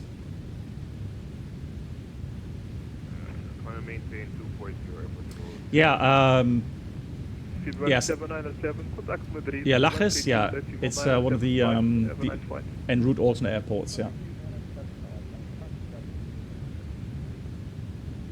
Unicom 122 to Listen 8, Ocean 1 Alpha Romeo, sorry. Yeah, it's fine, Alpha, you can do that as well, As long as you have a feeling it does improve your situation awareness. And so, Alpha, the idea is, as you know, to quickly, if you need to make a quick decision, that you don't have to start looking into where are we, how far away is the next airport, etc., etc. So, this is something you would always do as you go along. You would check, en route alternate weather, make sure they still have the required minimums. Yeah. Over to Unicom. Bye bye. I mean, that's one of the things for long range flying, since the cruise. 711 identification terminated due to surveillance coverage. Report commute with Santa Maria. Okay, we'll contact with Santa Maria then, and thank you so much, TWIJet 711.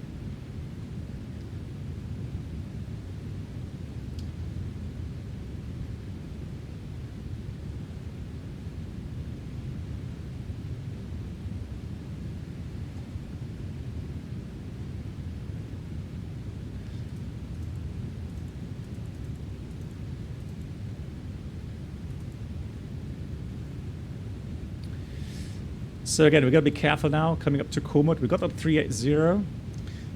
We check all the altimeters, looking good. Speed looks good as well. Hey, Voyager, moin. Why so early? Well, I was planning to fly the Concorde today. So I set everything up for the flight from London to New York.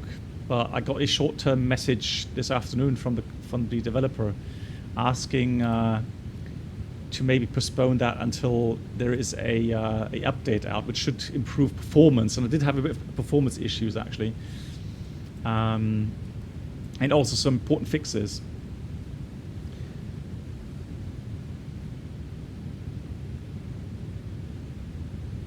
Hey, Kerem. Well, I mean, Kerem, I don't know, what are you looking for? I mean, this add-on is nice. It's a nice... solid add-on. Now, it doesn't have, I wouldn't say it's study level, right? It doesn't have proper procedure simulation, so failure simulation, etc., etc. So, if you're looking for that, then no, this doesn't have it. But, I mean, the basic functions, and I'm saying basic functions of, the FMS, autopilot system, VNAV, LNAV, that seems to be working very nicely. Now, I don't know, for example, if the Kuro already does these IAN approaches. I'm pretty sure it would do LNAV, VNAV, but maybe not IAN. And also work in progress is the EFB.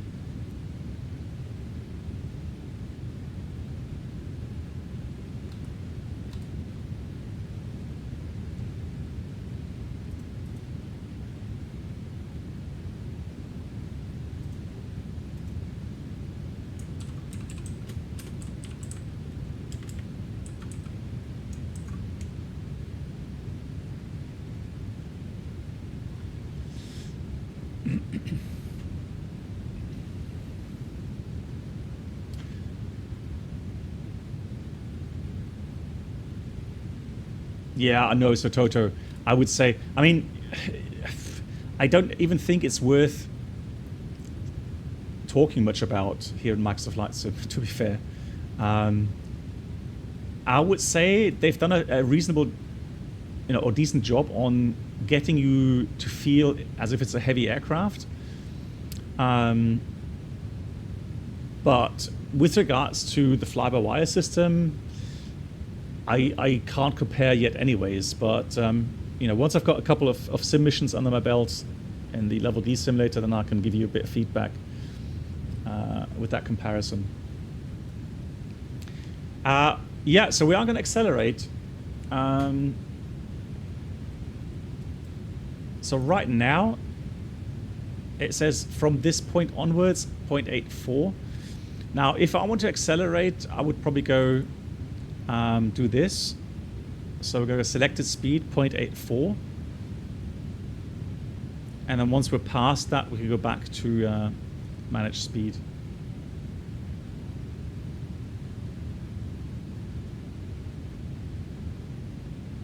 Yeah.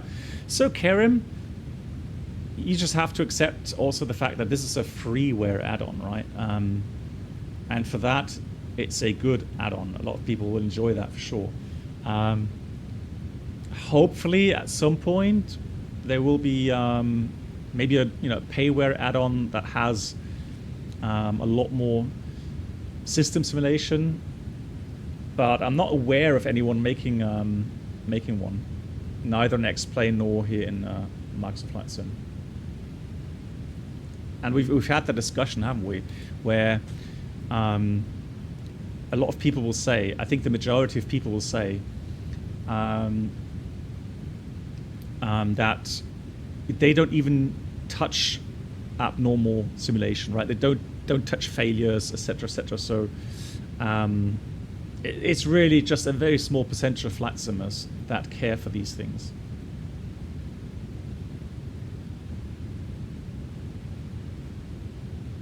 Yeah, Toto, absolutely.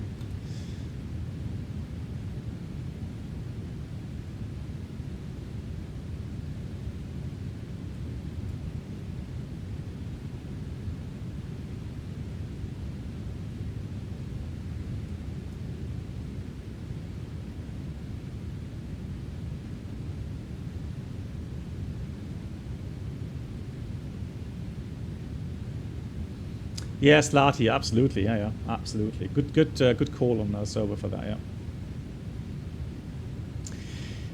No, so Kerem, yeah, that's the thing. I would say the Magnite 787, I mean, I would need to try it again, but the last time I tried it, it was not good.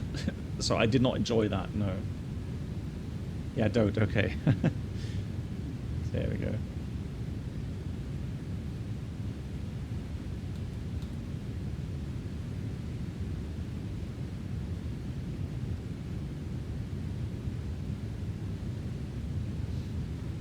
Okay, so we come up to Komoot. So we're going to finally check the values. So we are 4 minutes ahead of our OFP time. Now, we did call in with Santa Maria telling them that we'll be at Komoot at 17:11. That still holds true. So that's fine. So we've gained 4 minutes over the flight plan. So the actual time over ATO is going to be 1711, and the actual fuel value is 10.7, let's say. So fuel-wise, we have 600 kilograms more than required, and we are now 4 minutes ahead. The next estimate, 38 north, 20 west, is 1742, and I'm going to put this here. So that's 31 minutes. That adds up. And initially would have been here at 1746. And then later we're going to put in the actual value here as well. Here we got level 380. Okay.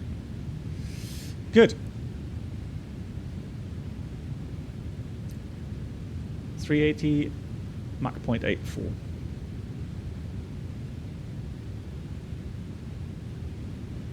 Santa Maria from TuiJet 711.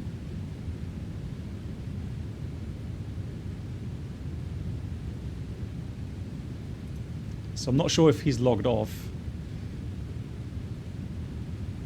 I mean, he's logged off from Lisbon.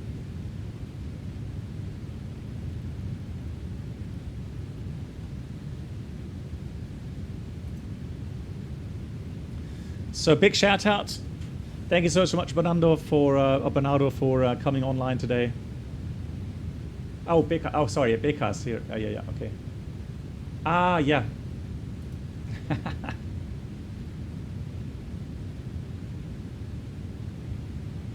I was roleplay. No worries. So, thank you so much. So, Becca, thank you so much for doing the service. Pleasure as always. Thank you so much.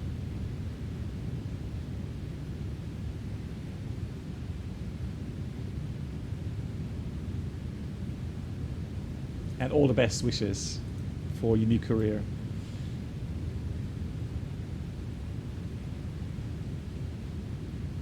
Thank you much, Bruno, as well, for organizing the service. Very cool indeed. Okay, so we're going to be monitoring our estimate time there, 42. And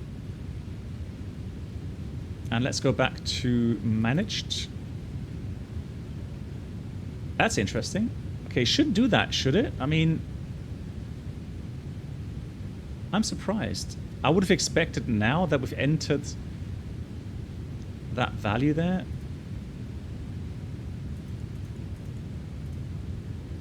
Okay, and then we'll do this. There we go.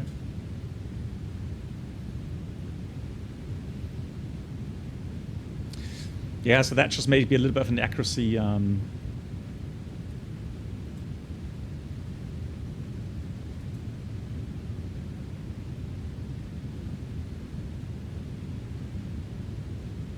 Yeah, Danny, so this ring there is 375-mile ring around Lisbon, and this ring is 375 miles around Ponta Delgada. And looking at the wind today, that's pretty much equal time point right in the middle. So if anything happens now, I will still turn back. And once we hit, I think, that 375 ring, if there's anything like, fire, engine failure, whatever, we would go and continue. Because that turn, 180-degree turn at this altitude, at this speed, will take some time. Just had some opposite traffic there. Let's see if you can spot him. 4,000. Oh, there he is. How cool is that?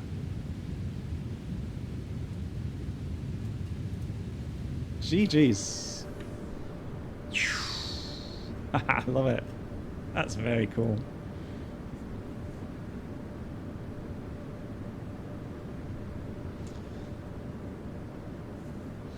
Yeah, Danny, unfortunately not.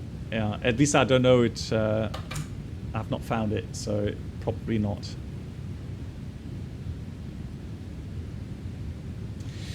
Yeah, and with the sound mod, it's become a very nice add-on.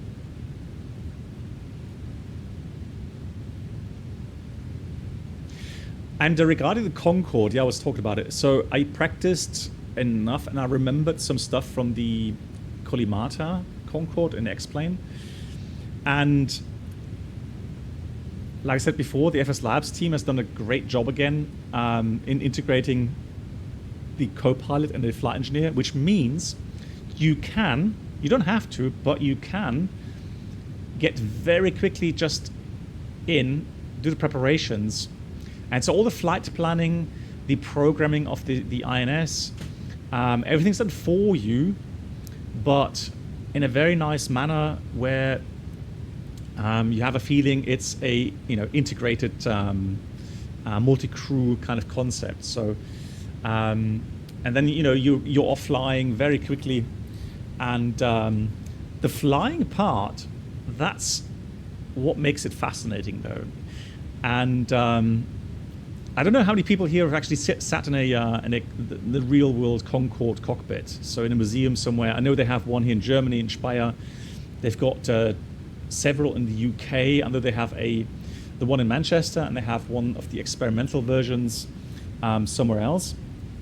And if you ever get the chance to visit a cockpit of a Concorde, do so. It's really worth it, because the flight engineers panel is already so fascinating. There's so many switches, buttons, dials on there. It's unbelievable how the flight engineer would keep track, especially since he's got one of the main function or main jobs to do is the center of gravity balancing. So as you accelerate through Mach 1, and that supersonic cone, that shock wave starts to then lay around the aircraft, and as you go towards Mach 2, that cone getting smaller and smaller, so more pointed, it affects the lift vector of the wings. So in order to have or to avoid having to deflect these elevons, so the ailerons, elevators that have a joint function. I'll show that when we fly the Concorde. So that you don't always have to deflect those. They move the center of gravity by pumping fuel from the main tanks to a aft tank. And so as the airplane accelerated, and it's a fairly slow process, that acceleration. So you climb and you accelerate through Mach 1 and then towards Mach 2 as you reach round about 50,000 feet. Is it 50,000 or 41,000? We'll see again. And it's very fascinating. So if you get the chance, then in a flight sim to simulate that in real time, and actually fly from London to New York JFK in 3 hours something. I mean, if I fly from Frankfurt, 3 hours, that's like Rhodos or maybe Cyprus, right? That's 3 hours.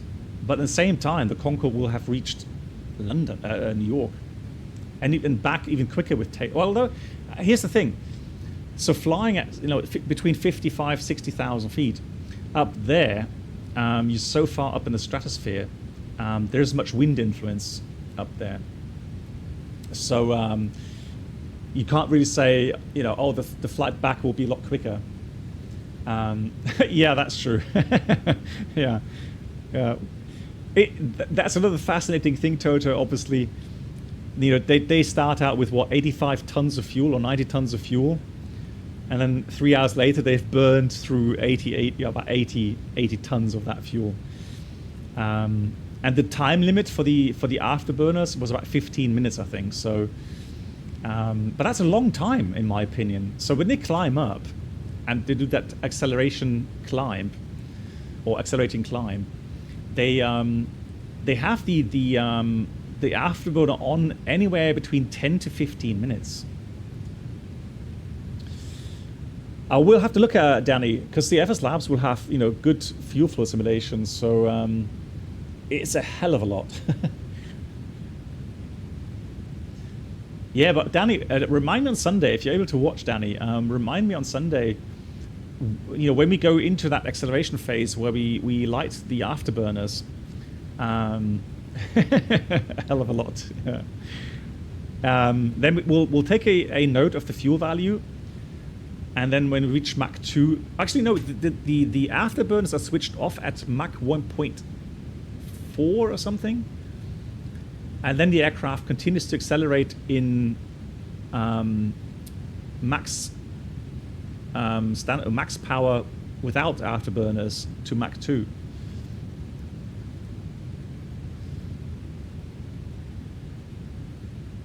Exactly. So Toto will know a lot more about that than I do, actually, regarding the drag values. Toto, do you have a chart maybe somewhere? Not now, but maybe for Sunday. It doesn't have to be too scientific. Just just kind of a little kind of chart where it shows, the drag. Oh, wow. Okay, thank you very much. Okay, so Toto already got that. Legend. So how cool is that? Yeah, that was fast. My God. Yeah. No, I don't think so, Avenger. I don't think so. So, as you get closer to Mach 1, the drag coefficient of the wing increases pretty much exponentially. Then you hit the sound barrier, and as you go a little bit more through that, then the drag coefficient drops again, gradually. Right? And then obviously as that drops, you need less thrust. And so at some point, Mach 1.4, I think it was, you can switch off the afterburners. And with maximum military power, as they would say, you would be able to still accelerate. Thank you much, Toto, for that. That's incredible. I'll save that. Fantastic.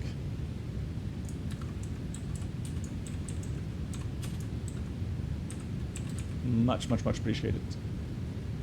Very cool indeed.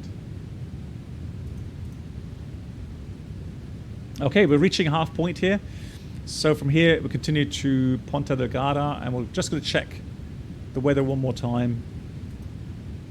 Alternate looks good, no threats there. Oh, I pressed P again. That's the pause key. I need to...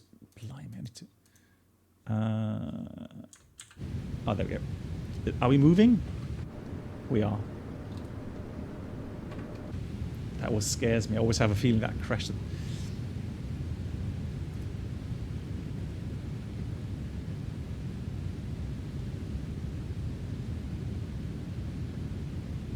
Yeah, but the nose here in the Concorde, the nose is only dropped for takeoff and landing, so they would see the runway better.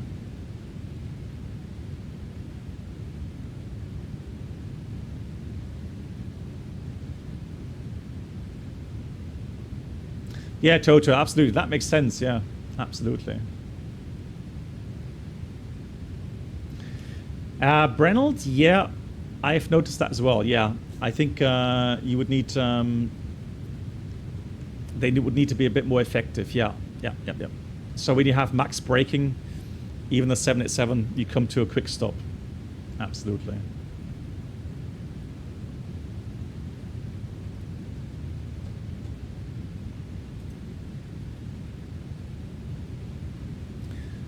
So 41, we had 42 initially, I think.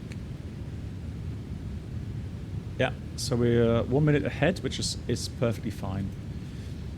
So let me just get rid of that fix ring from here. Delete that out. Fantastic. Cool. Nice, GG. Okay, one crashed the desktop. But again, that was a good idea with the FSI panel to get it back in flight. Very nice.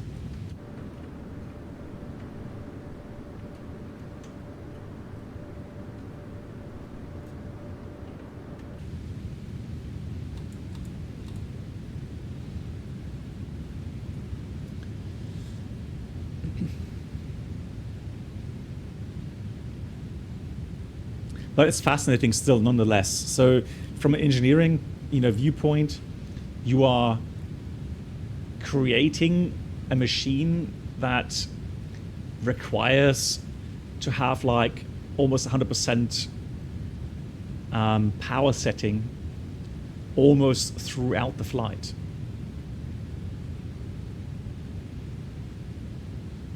And it would be interesting to see or learn about the costs of maintenance with these engines, and I mean, the fuel costs obviously are horrendous anyways.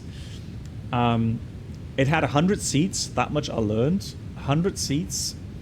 Welcome aboard Chris Shu, thank you so much. Could new subscribers please make your way to the first class cabin? Oh yeah, Alpha, good point. Yeah. Drinks, snacks, and premium flight entertainment will be served. Thank you. I'm finally an adult. Finally an adult. Chris Shu, thank you so much for the 18 months. Much appreciated. Thank you for your support. Yeah, exactly, Alpha. Yeah, back then, right? 60s, 70s, right? When they started to create it. Incredible. And this is one thing the FS Labs developers have captured very nicely indeed as well. So, you know, the looks of the dials, the sounds, the mechanics, yeah, it's very immersive and very nicely done, yeah.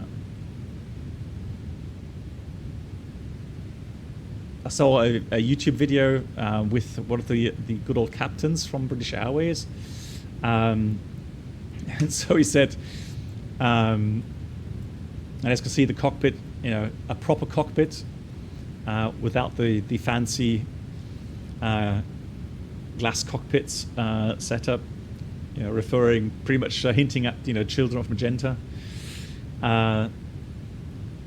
Yeah, so incredible.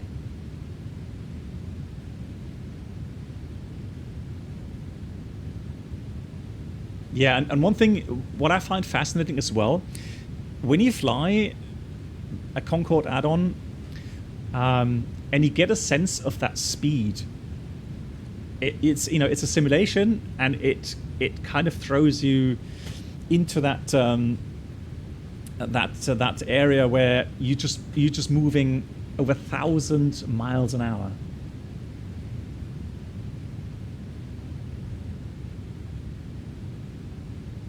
Danny, I would imagine the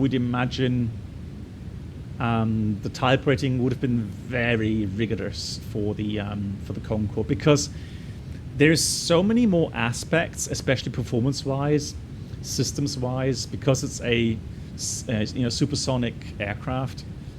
I mean, surely you wouldn't have to know all the level of detail as a flight engineer has to know. I mean, the flight engineer will know everything, every little bolt and nut, and he'll know everything about the aircraft. But for the pilots, obviously, their main focus is navigation, hand flying, emergency drills, that sort of stuff. But still, I mean, yeah. Yeah, Voyager. Yeah. Hey, Lewis, nice to see you. How are you? I am. Yeah, tomorrow, welcome day, and then I've already had a peek into the computer-based training programs, and I've learned that probably part of my type rating will be done in London now in October, so it will be very, very interesting. Yeah. Yeah, Sammy, I'm sure that if you applied to become a Concorde, you know, first officer, flight engineer, or a captain, I'm pretty sure you would need to have, you know, top marks in your career.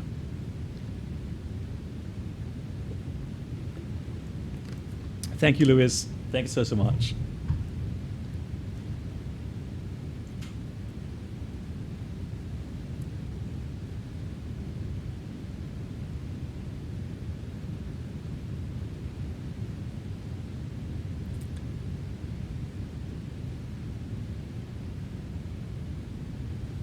Oh yeah, I saw a documentary as well on, yeah, the kind of, you know, the rivalry between the Tupolev and the Concorde.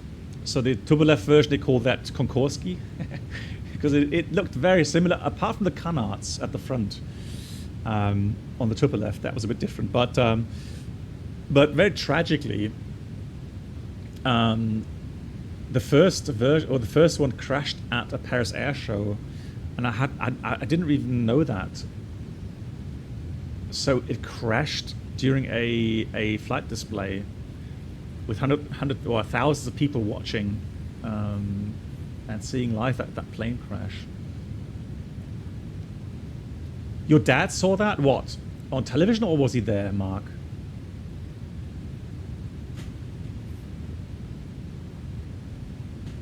Yeah, one of the wings broke off. No. Oh, I've got goosebumps, Mark. He saw that in real life? Blimey. Wow, that's definitely something that will haunt you for a very long time.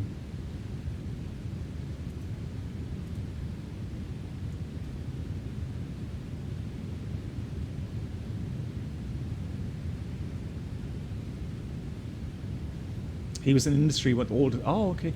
Well, now I know where you got that from, Mark. Oh, that's a nice weather change. Thank you very much, Microsoft. So I know where you got your aviation bug, as we say. Without doubt, yeah. Nice. And Mark, look where it got you, right? I mean,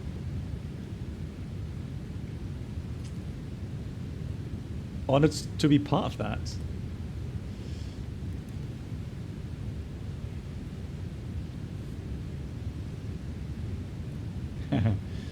Well, Danny, yeah, I mean, you know, for me it's obvious as well, but who knows? Yeah, Avenger, please do so, yeah. I'd love to have a Hurricane. It's only 2,000 kilometers away, yeah. Bam! Overspeed.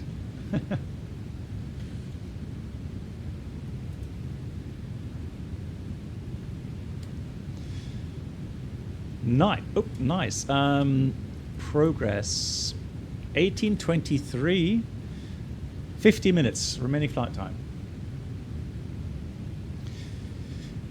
Guys, I'm just going to get myself a cup of coffee. So I'm going to pop into the galley really quickly. And you have to monitor...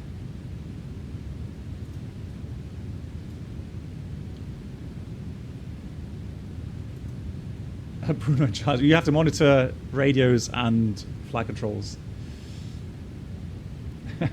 All right, yeah, you have control and RT, guys. Don't do anything I wouldn't do.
Lol, you guys. I have control. Oh, mutant. All right. Yeah. I was watching you. Where were we? Pilot response. How long is it? 30 minutes or something? So 30 minutes without touching any buttons. Nice. So 41. So it's actually doing very nicely with the progress. 6 miles. So let's do another fuel check, shall we? So we're supposed to be here at 42, and we are here at 41. And we're supposed to have 7.9. Well, maybe we add the contingency to that as well, but 7.9 at least. And we have currently 8.2. Oh, actually, so it dropped a bit.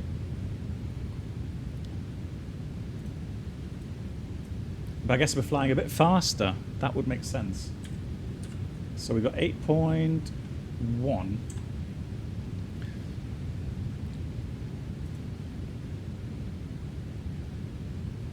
And then the next point we are estimating is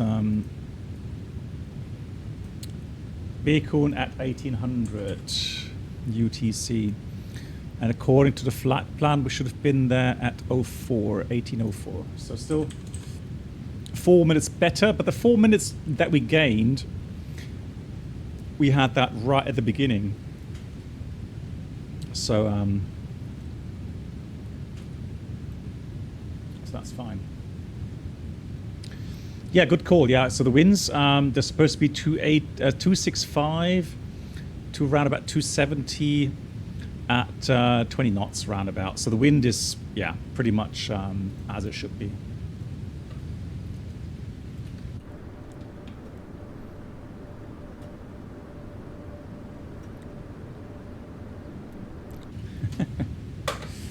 That livery.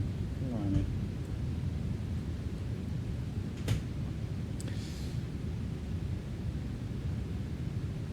It's a weird feeling, you know, knowing that this is the view going forward that I'll have for many, many hours now, flying around.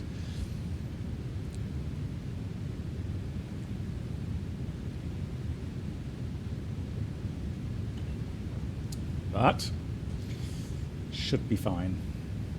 It is a cool view, yeah, I agree, Crystal. Yeah, and I said it before, I feel very lucky to have had, you know, the exciting career that I've had. So many different aircraft types. Yeah, you're right. The windows are actually very nice. Although, I have to say, I've already been told yeah, you're going to have to tell a lot of stories. Yeah, I have a lot of stories as well, so good on that. So if that's 100% correct, I don't know. But apparently, Boeing planned to have a dimming system in the same manner as the passenger windows are dimmed. But the FAA didn't accept it. So, because the question was, well, what do you do at nighttime when you can't get rid of the dimming function? So, would you still be able to see outside? And so Boeing apparently didn't have a good answer on that. So now you have a rail system, just like in a 747. So these things, oh, actually, that's a bit different. You kind of clamp on a sun visor.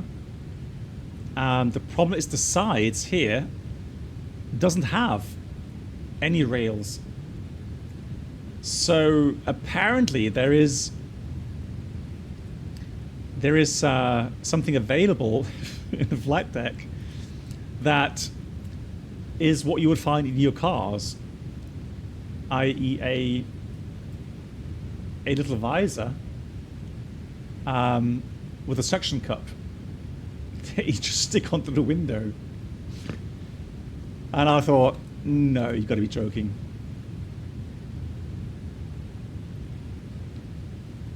Hey, Mac Tango Charlie, how are you doing? Cover the windows with old newspapers. Well, we used to have navigational charts in the 747 that we would use. Yeah, I mean, like seriously, how many millions of dollars is such an aircraft? And they didn't think about a plan B regarding sun visors. And again, this is so hugely important, especially when you got big windows. You know, if you're flying, let's say, to the US, and the sun is, you know, hitting you from the side for, I don't know, 7, 8, 9 hours. Oh yes, please, Crystal. Can somebody, maybe Bruno or Mark, can he? There we go, Bruno. So, Crystal, go ahead with the. Thank you much, Crystal. So in that video, let me see if I can find it. Welcome aboard the Captain Black Box Twitch channel subscriber experience. Could new subscribers please make your way to the first class cabin, where complimentary drinks, snacks and premium flight entertainment will be served. Thank you. But I can't see it. 1 hour 50. Oh, 1 hour 54. Thank you. 1 hour 54. Oh, right at the end. Ah, okay. I didn't go that far.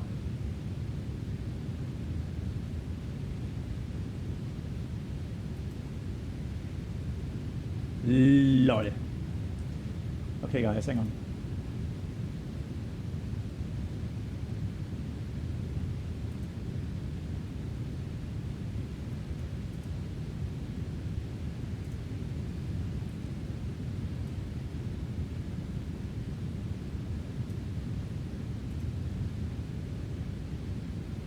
So there he gets that that thing out. Lol. And I've been told the biggest nightmare. Oh, it doesn't even have a suction cup. It actually just clips in. The biggest nightmare is restowing that. Yeah, the camera is in the way, of course. Yeah. So the biggest issue is stowing that visor again. There's a folding technique that you have to learn. Boing, boing, yeah. Yeah, just like a tent, yeah. I know, right? It's unbelievable. And I thought, you know what, I'll bring my own from my car, and then I'll, you know, it's got some silly cartoons on it, but who cares? I mean, nobody's going to see it up here, so...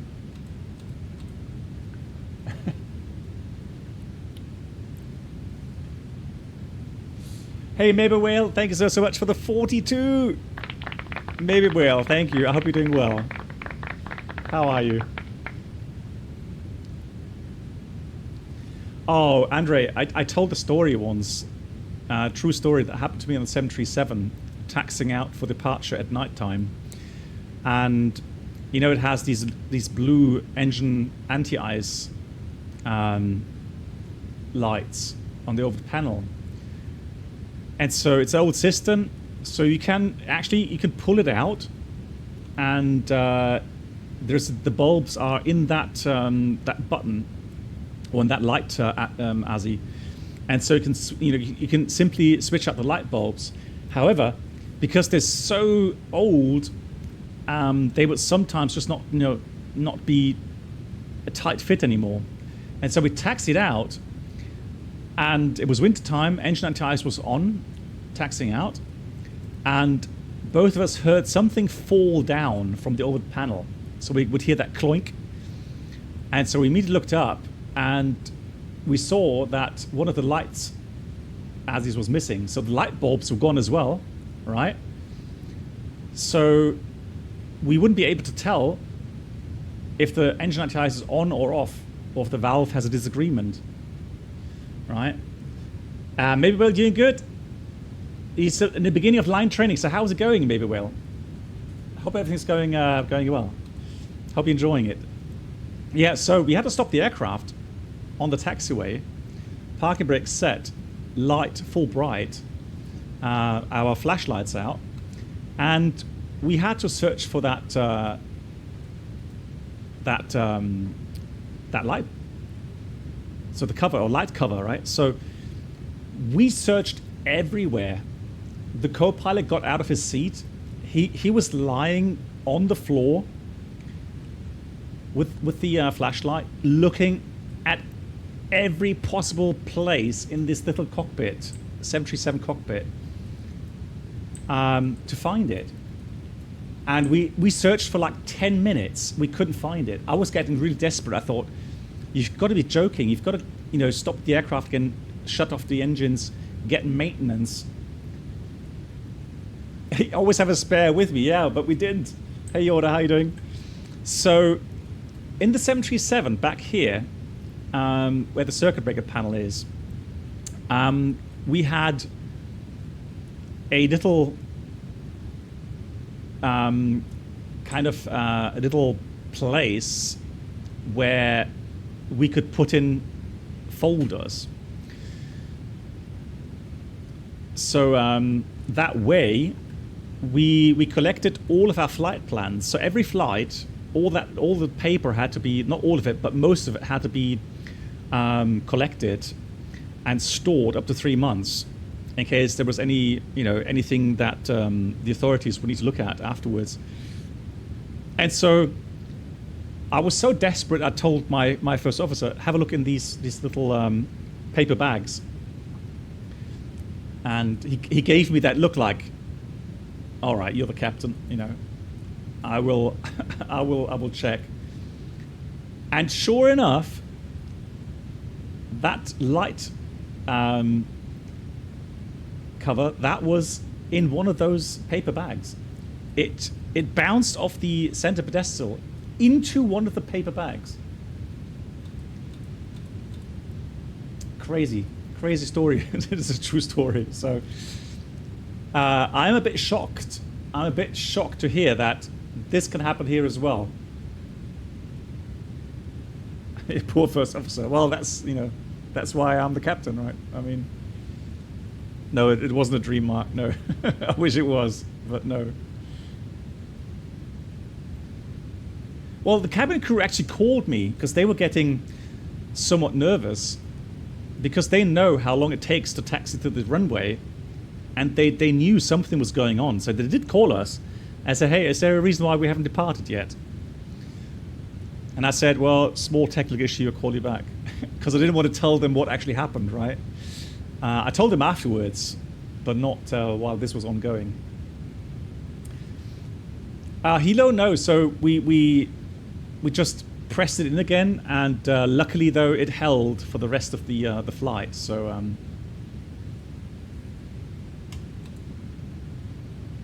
Andre, can you drop your link about bone? Oh yeah, Andre, hang on. Can we, Mark or Bruno? Can you permit Andre or Yoda, for that matter?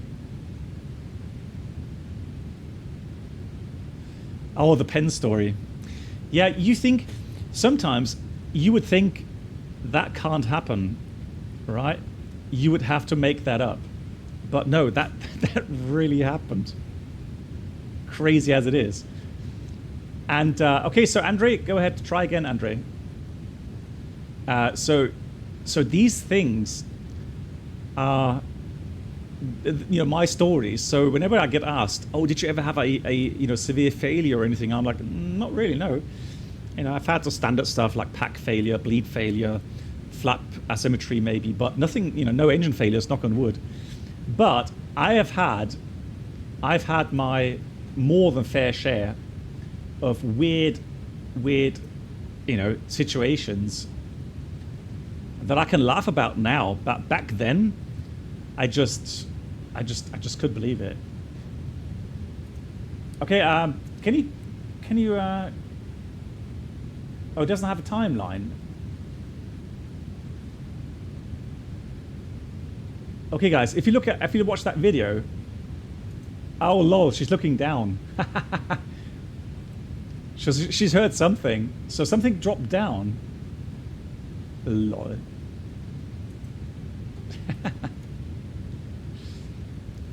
Yeah, Danny, you remember that story as well. I thought about that story just now. Yeah, the dog that made a big pile of poo in the box.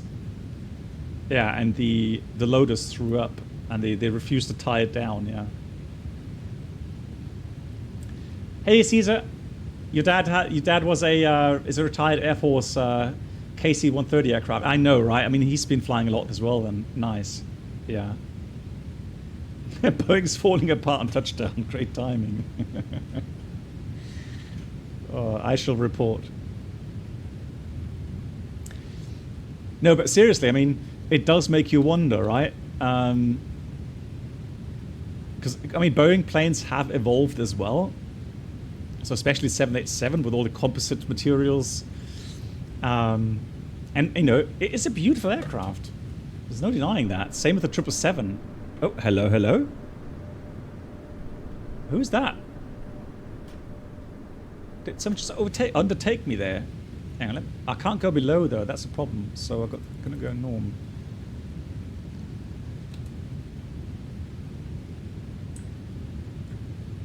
Oh, here he is. There he is. How can he be faster than me? Is that BizJet or something? Oh, the orange shoes, guys. You know what? If I ever write a book about my life stories as a pilot, I need to ask you guys. You guys know, you remember everything. I think my brain kind of thinks, let's put it somewhere in the brain, in the part of the brain where it's easily forgotten, so we don't have the embarrassment to go and have to dig it up again. But I guess I got you guys for that.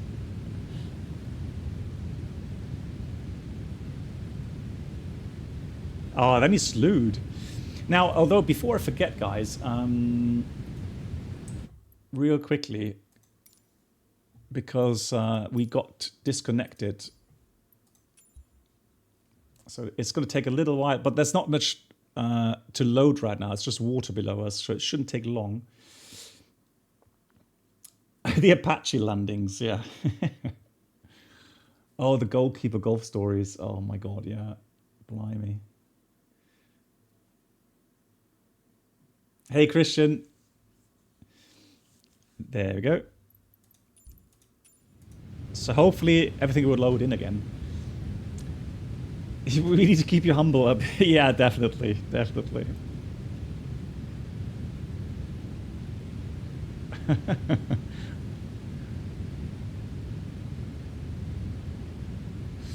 Well, Danny, so the thing is this. So whenever I have, these stories, my wife will have a good laugh at them as well, right? But my wife obviously hears all the stories. So she hears all the stories about things that go wrong that really annoy me, and so yeah, she's she had to suffer somewhat with all these annoying stories as well. But and the funny thing is, when I said, well, finally, last 320 flight finished, she said, yeah, and thank God, you're not going to have so many frustrating stories now. So she's happy about that as well. Is your wife also in the aviation? No, she's not. So she's worked, so she's a dietitian, and she used to work in a hospital, and then she was a freelancer, but now she's doing more things like being a sports teacher or sports instructor for in our sports club. She's in the board of directors. Sounds a bit too high up, but I mean, every sports club has their own managers, etc. So she's also doing that, and so yeah, she's keeping very busy.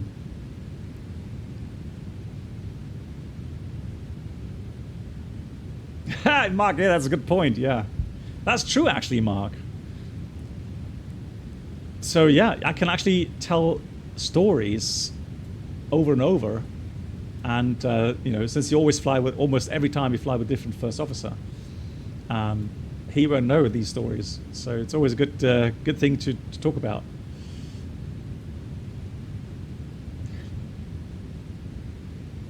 Yeah, exactly. With the same staff, one story done. That's it. Oh lord. Yeah, Danny, correct. Yeah, my wife is also pretty much doing most of the gardening stuff. I'm just there for the crude stuff, you know, mow the lawn and cut down some trees, bushes, that sort of stuff. That's my work.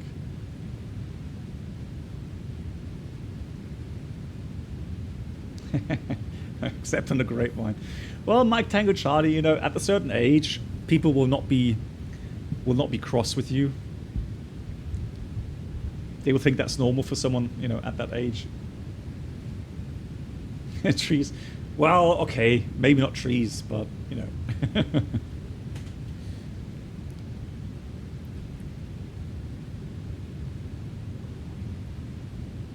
When you missed a runway, no.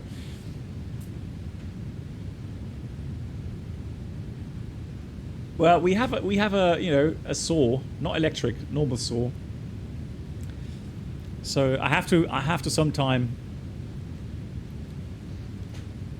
yeah, cut down some bigger branches, for example. Yeah.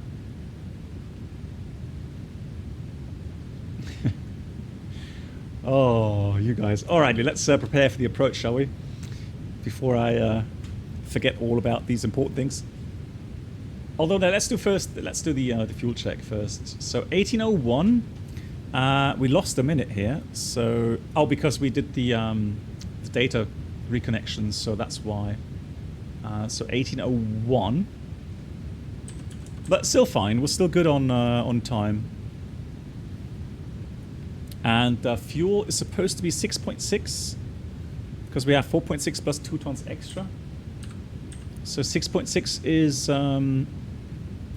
what we should have, and currently we have 6.4, so we're actually burning a bit more now. But now we can go back to econ speeds. So let's go VNAV, go back to econ execute.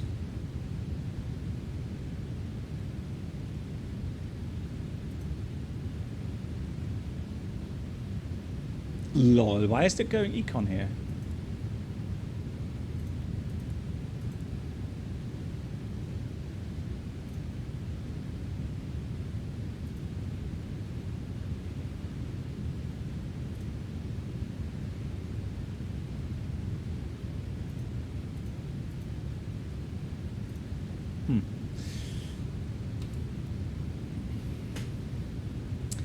Yeah, Bruno, once we get closer, I've seen that many times here, so once we get closer to the airfield, this will be corrected again.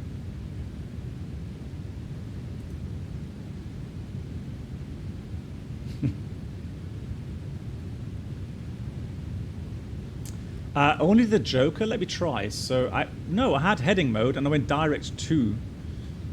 It's set low altitude to enable VNAV descend. Okay, so let's go 100 then. Oh, this is a feature I have to get used to as well. So the moment you dial in a lower altitude and you get to the top descent, this aircraft descends on its own. You don't have to dial in vertical speed or level change or whatever.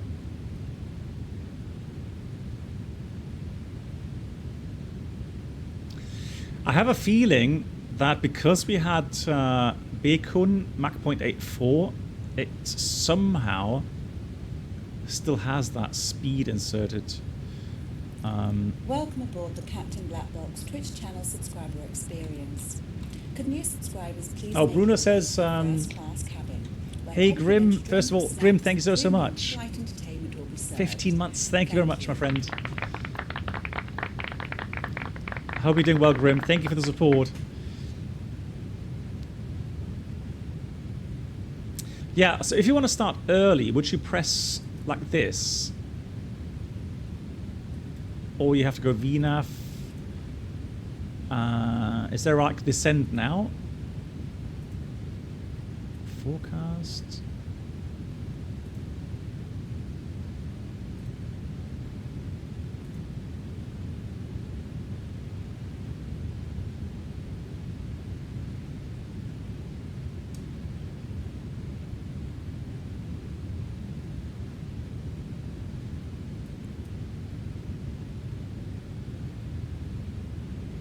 wonder. Right, so I could go level change or vertical speed. Let me go back to VNAV.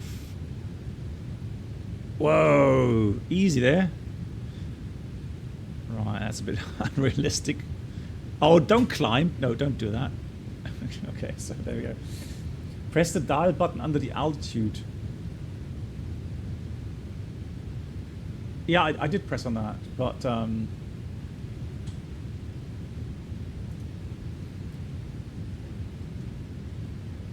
blimey, that's a steep descent, isn't it? Drag required. You've got to be joking.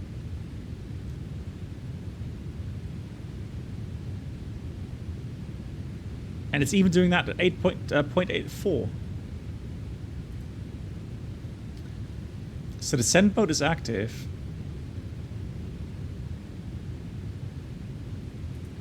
Let me just add a wind. Transition level in Ponta Delgada is at... Transition altitude is 6,000. Let me put that to 70 then. Actually, it's going to be 070. Then we're going to do 250 flight level.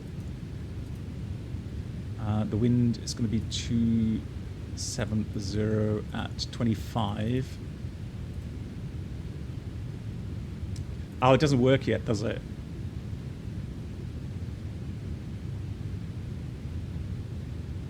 Yeah, going that fast. So Grim, hang on, let me just see. Grim, you answered.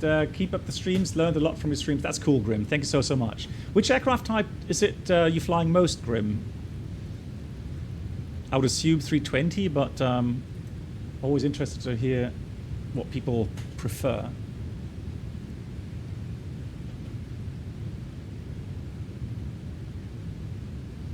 Yeah, that's true. Expedite button has been removed from quite a number of aircraft.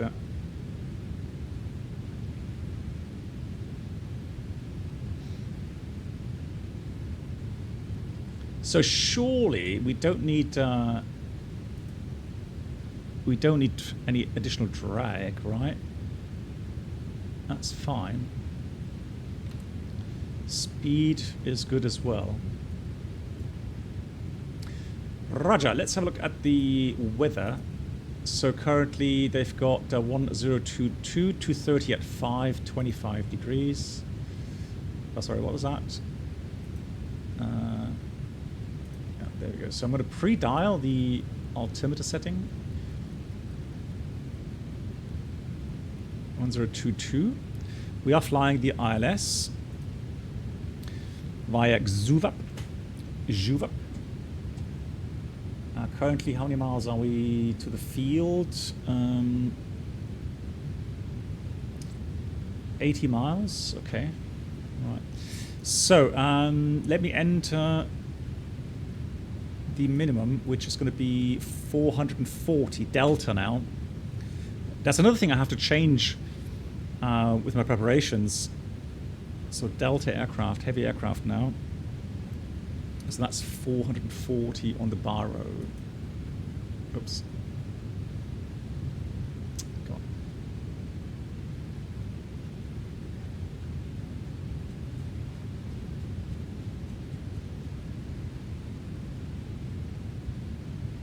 on. .440 Barrow set. And let's have a look again at the approach speed. So we are going to do a flat 30 landing because the runway length is about 2,300 meters. What's it doing now?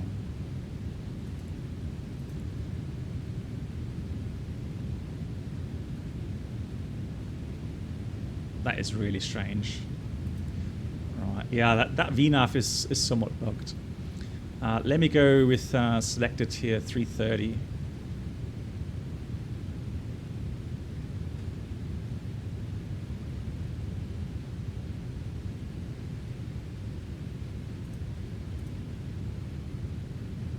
Good. So we're just saying that flat 30 landing. There's the island coming up.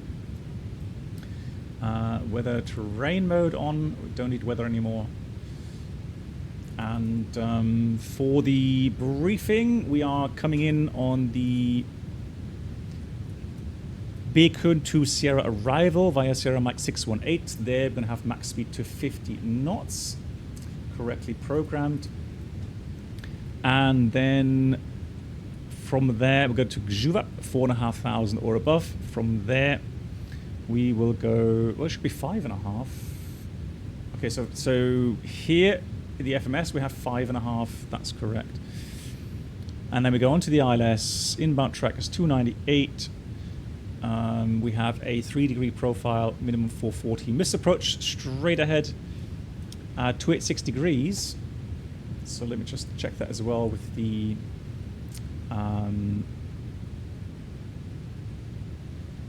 programmed FMS routing. So 286 to 2,000 feet, correct. Left turn to Petut, and we're going to climb 3,000 feet. All correctly programmed. Fantastic.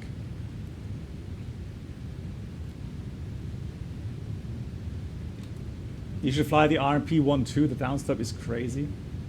You do? So Cork, wow, you work at Ponta Delgada?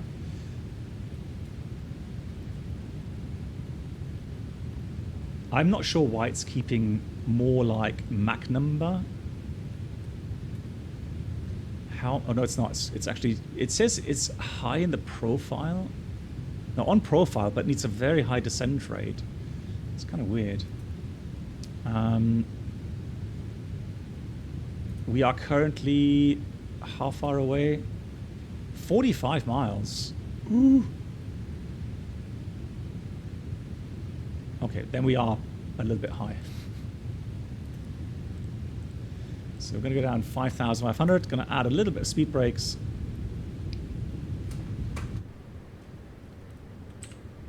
Interesting view. There we go. This is something I need to check as well. I'd be surprised because these inner ones, I would say they are ground spoilers. So I don't think they should be deflected, but again, I'm not 100% sure yet.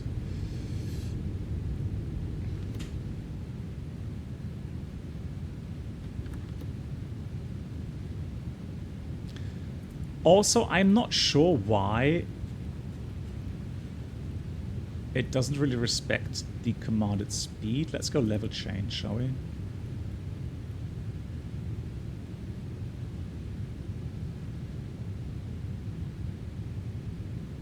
Yeah, you see, Bruno, now the missed approach is starting to look a little bit better.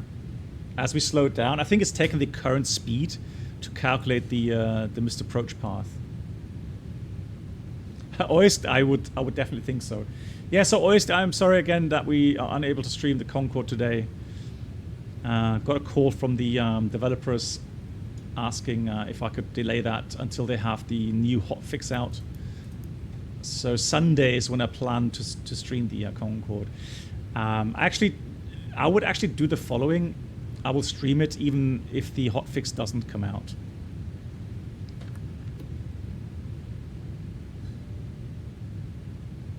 So below or level 100, let's slow down 250 knots. We are on level change, so that should work. Yeah, Oist, I am enjoying it. Again, there's so many things interesting to talk about with the Concorde. So even I'm looking forward to the stream because I can show some real-world pictures from my visit to Manchester and the signs on. You know, the visit to the Concorde there. I'm here to say, hey. Oh, that's cool. So first of all, thank you so much, Hearsay, for those lovely words. That's much appreciated.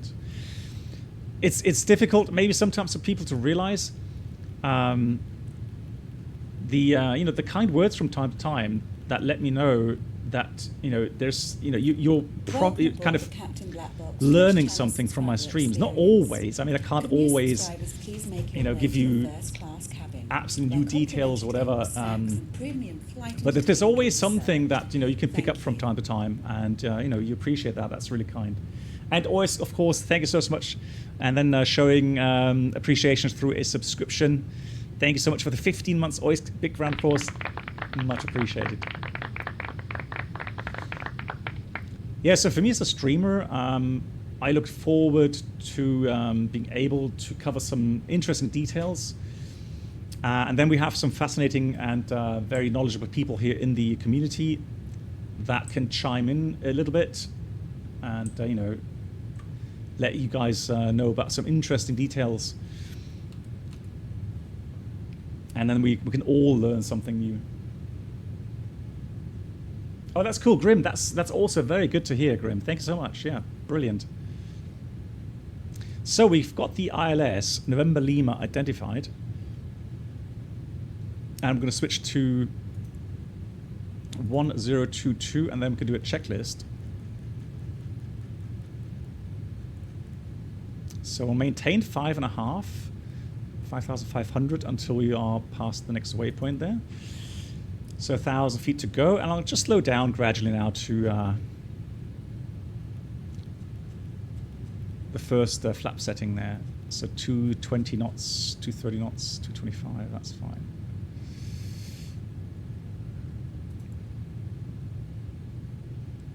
So we're going to go speed, vertical speed.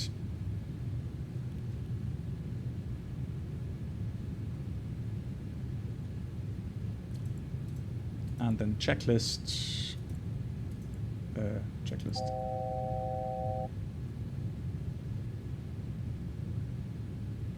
So down we go 3,600. Flight level change. Flaps 1.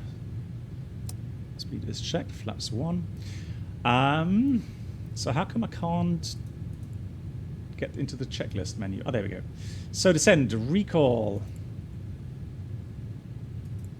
is checked. Auto brake 3, landing data VREF 135, minimums 440, approach briefing completed.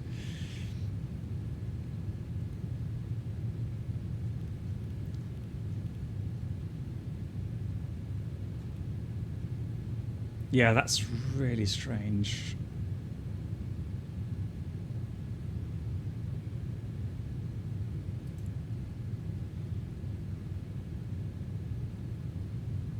Oh, now in VNAV, that's weird, isn't it? In VNAV, it slows down. So we got lock and glide slope active, intercepted the ILS. Gonna go with flaps 5. Here we go. Add a little bit of drag. Oh, it's just doing that bug again as well. 122.8.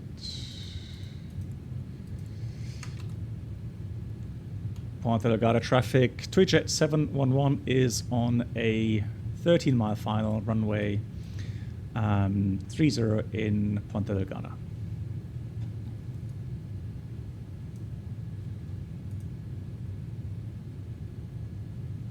The 320 right behind. Well, I hope it's got some distance.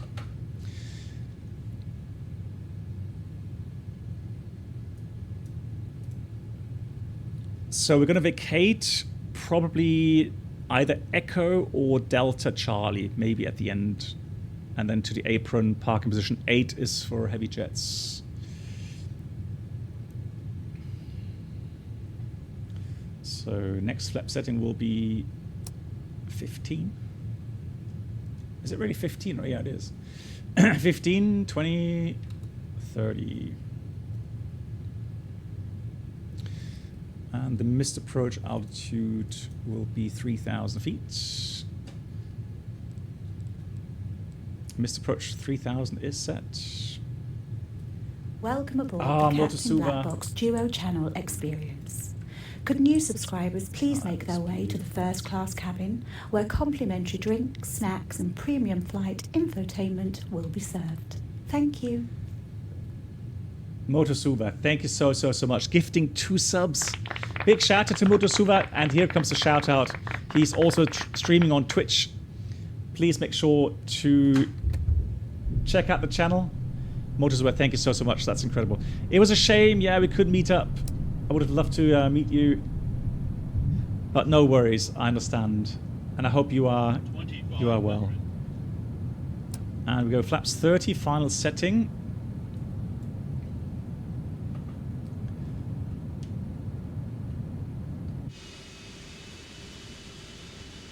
So we'll look at the flaps here. Yeah, quite a good amount of flaps. Apologize for the awful livery.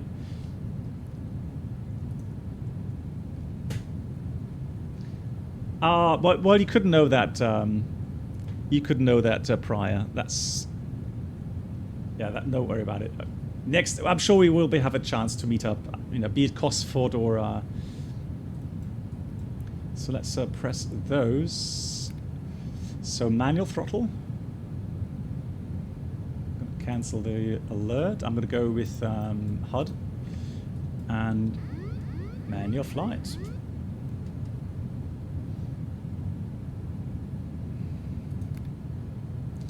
So a little bit fast. Going to use the HUD here to try and trim the aircraft, get a feel for it.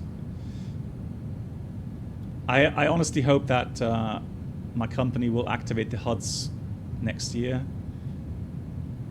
because that would be a fantastic experience to have those. And I personally think it does make sense to use the HUD, especially with the flight path vector indications there, and not having to go through all of the scan below. I think does make sense.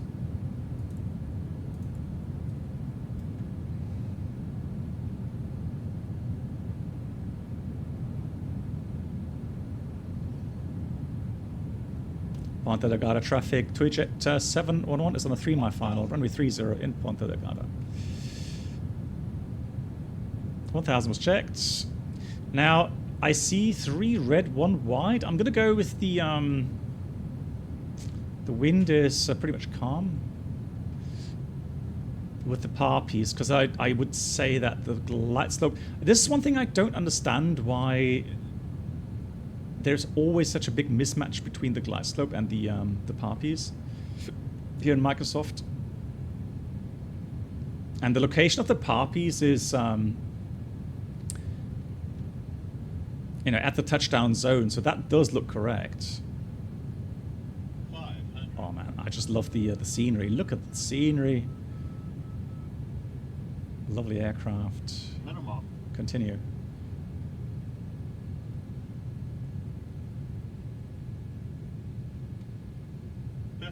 40, 30, 20, 10. What? Right, not too much room to...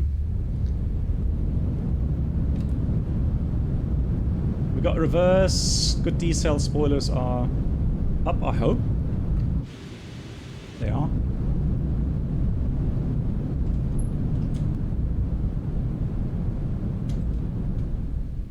Manual brakes. 421. Oh, come on. Yeah, the rudder is definitely too sensitive, yeah.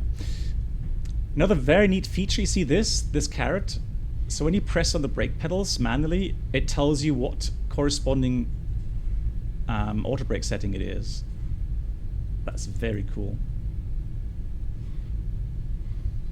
So let me vacate there.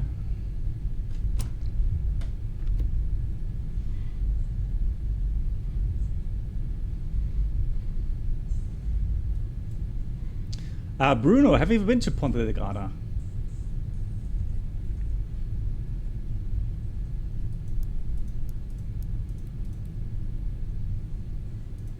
Strobes off.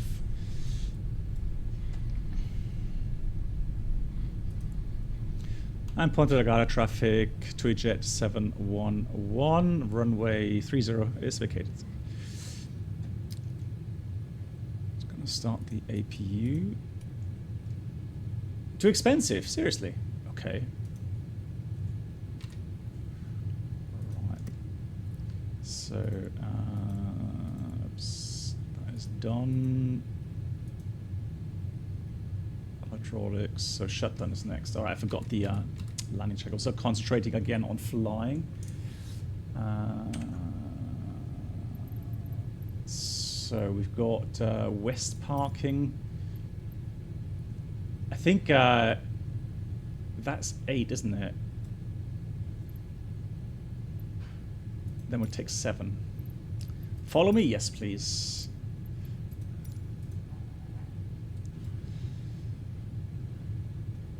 So we've got the flaps up. We'll take TCAS off. So let's see what the follow me does. Oh, there's the Neo. There we go.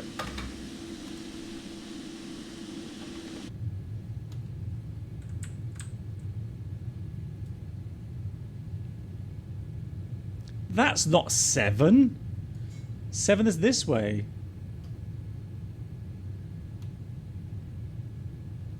I'll just let him pass. So Motosua was like the 350 over the Dreamliner. Yeah, Motosua, I've seen a couple of takeoffs in Frankfurt. No, don't take 7.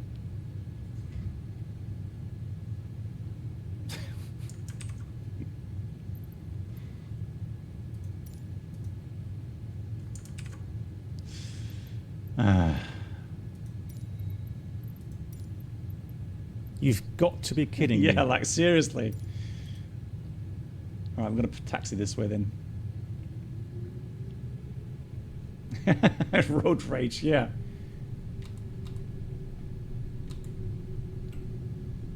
Is that... Oh, Alpha, was that you? Too slow, yeah.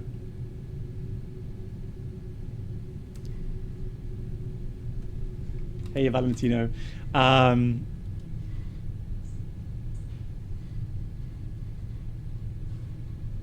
Oh, that was 8. No. Oh no, hang on.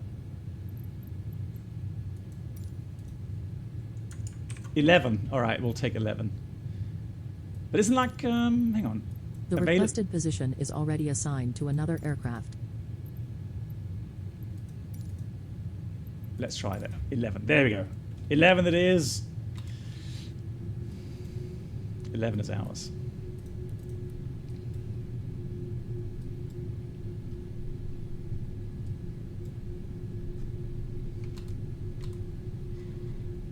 Are we there yet?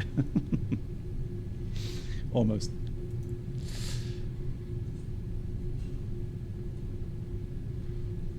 So I've really got to oversteer.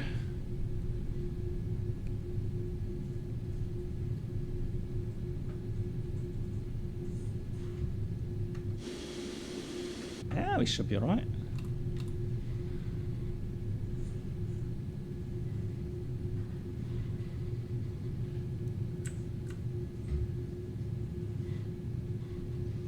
He's so far down there.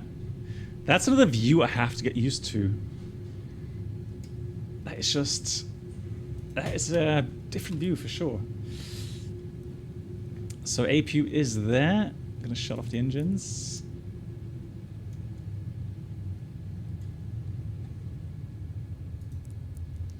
Beacon light off. Right. I tell you what we'll do though. We'll do the shutdown procedure. Weather radar. So that should have been off as well. It's not implemented here anyway, so that's fine. Good. So shutdown procedure, park brake set, shutdown items announce. Okay, shutdown items. Cabin crew announce, advise. Electrical power set. If APU is needed, APU running message. Then fuel control switch is cut off. That's a captain. And then when doors are in park, let's have a look. System doors. I guess. Well, beacon is off. No, now they are in park. Cool. That's nice. Hydraulic panel set, so left electric demand switch off. Center 1, center 2 off. So you go on this way and off this way. And then right electric off as well. Fuel pump switch is off. Beacon light is off. Oh, that's the first officer item now. Okay, flight director switch is off. Transponder mode select to standby. Status message review. And after wheel chocks are in place, parking brake release, an APU selector as required. And then you call that the shutdown checklist. And that's almost the same as the paper checklist. So hydraulic panel is set, fuel pumps are off, flaps are up, parking brake is currently set. Fuel control switch is cut off. And we have one more item on our checklist. It says weather radar off.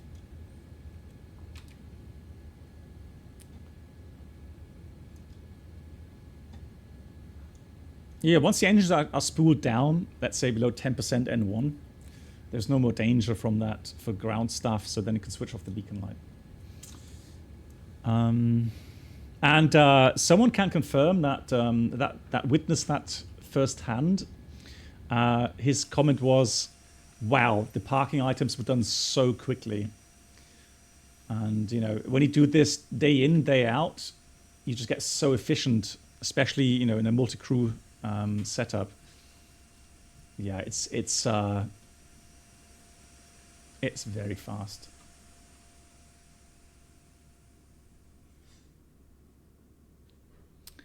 What a beautiful island as well. How green it is. So this MK Studios Ponta Delgada. Absolutely gorgeous. Nice rendition. I think I've had this in P3D. And we flew there like once or twice. Like with so many sceneries that I got when we flew there once or twice. Well, there's some airports you fly to very often, like Frankfurt, let's say, or London. I'm just going to have a look at night time here. Okay, so part of the interior is modeled. That's nice.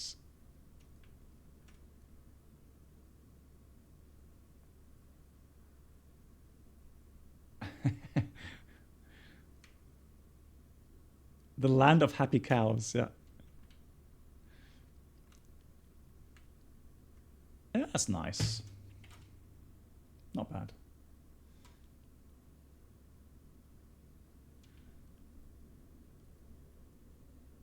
Does look beautiful. Right, cool. Thank you so much, everyone. If you like, I'll be back in about 20 minutes. With the Comanche flight. So we're going to be continuing our Iceland tour with the Comanche. Brennelt is joining, and we're going to do this on multiplayer, Microsoft Multiplayer European West server. If you want to join, feel free to do so. And the first leg will be, because I know some people would like to join, then I'll tell you where we're flying to and from, first of all. So the first leg is going to be from Bravo. Thank you much. Yeah, looking forward to it. So we're going to go from Bravo India Alpha Romeo, Bravo India Kilo Romeo. So from Akureyri to Sorkrakur. Oh, I don't know how to pronounce that. Sorkrakur. And I'm sure we'll do, I think, about 2 or 3 flights. And today, Brennelt, we are actually early. I'm taking the Comanche. You can take, you know, whatever prop you like. Speed around 150 knots. That should be fine. Very nice. Oh, hang on. I've got some. So, does anybody know this tool? Microsoft Door tool. I've downloaded that on FlightSim. Yeah, right. FlightSim.to. So you can actually open not all doors, but at least the front door and a cargo door. And then I can actually go GSX. and then request the The boarding. boarding requested. Could do with that. There's remote controls for that, Mark.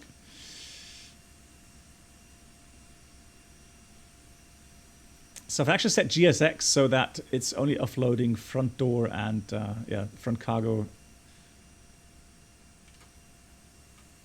And that way. Oliver, thanks for watching. Yeah, thanks.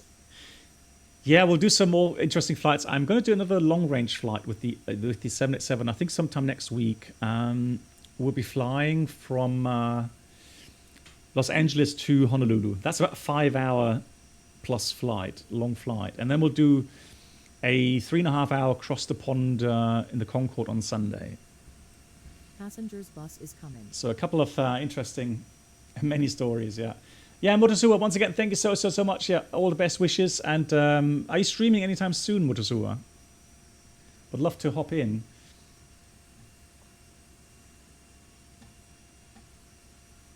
Tomorrow, nice. Okay, guys, tomorrow have a look out for Motosua, who's streaming. And right now, if you like, Sim Caesar is actually flying. Also Comanche on Pilot Edge, very nice as well. And I'll be back in about 15-20 minutes. Thank you much, my dear moderators, as always. Thanks for helping out, for all the cool inputs. Thank you so much. Big round of applause for my moderators here. Thank you very much. And again, big thank you to all the gifted subs and resubs and new members coming in. Thank you so much for the awesome support. Passengers deboarding starting. And stay tuned. See you soon.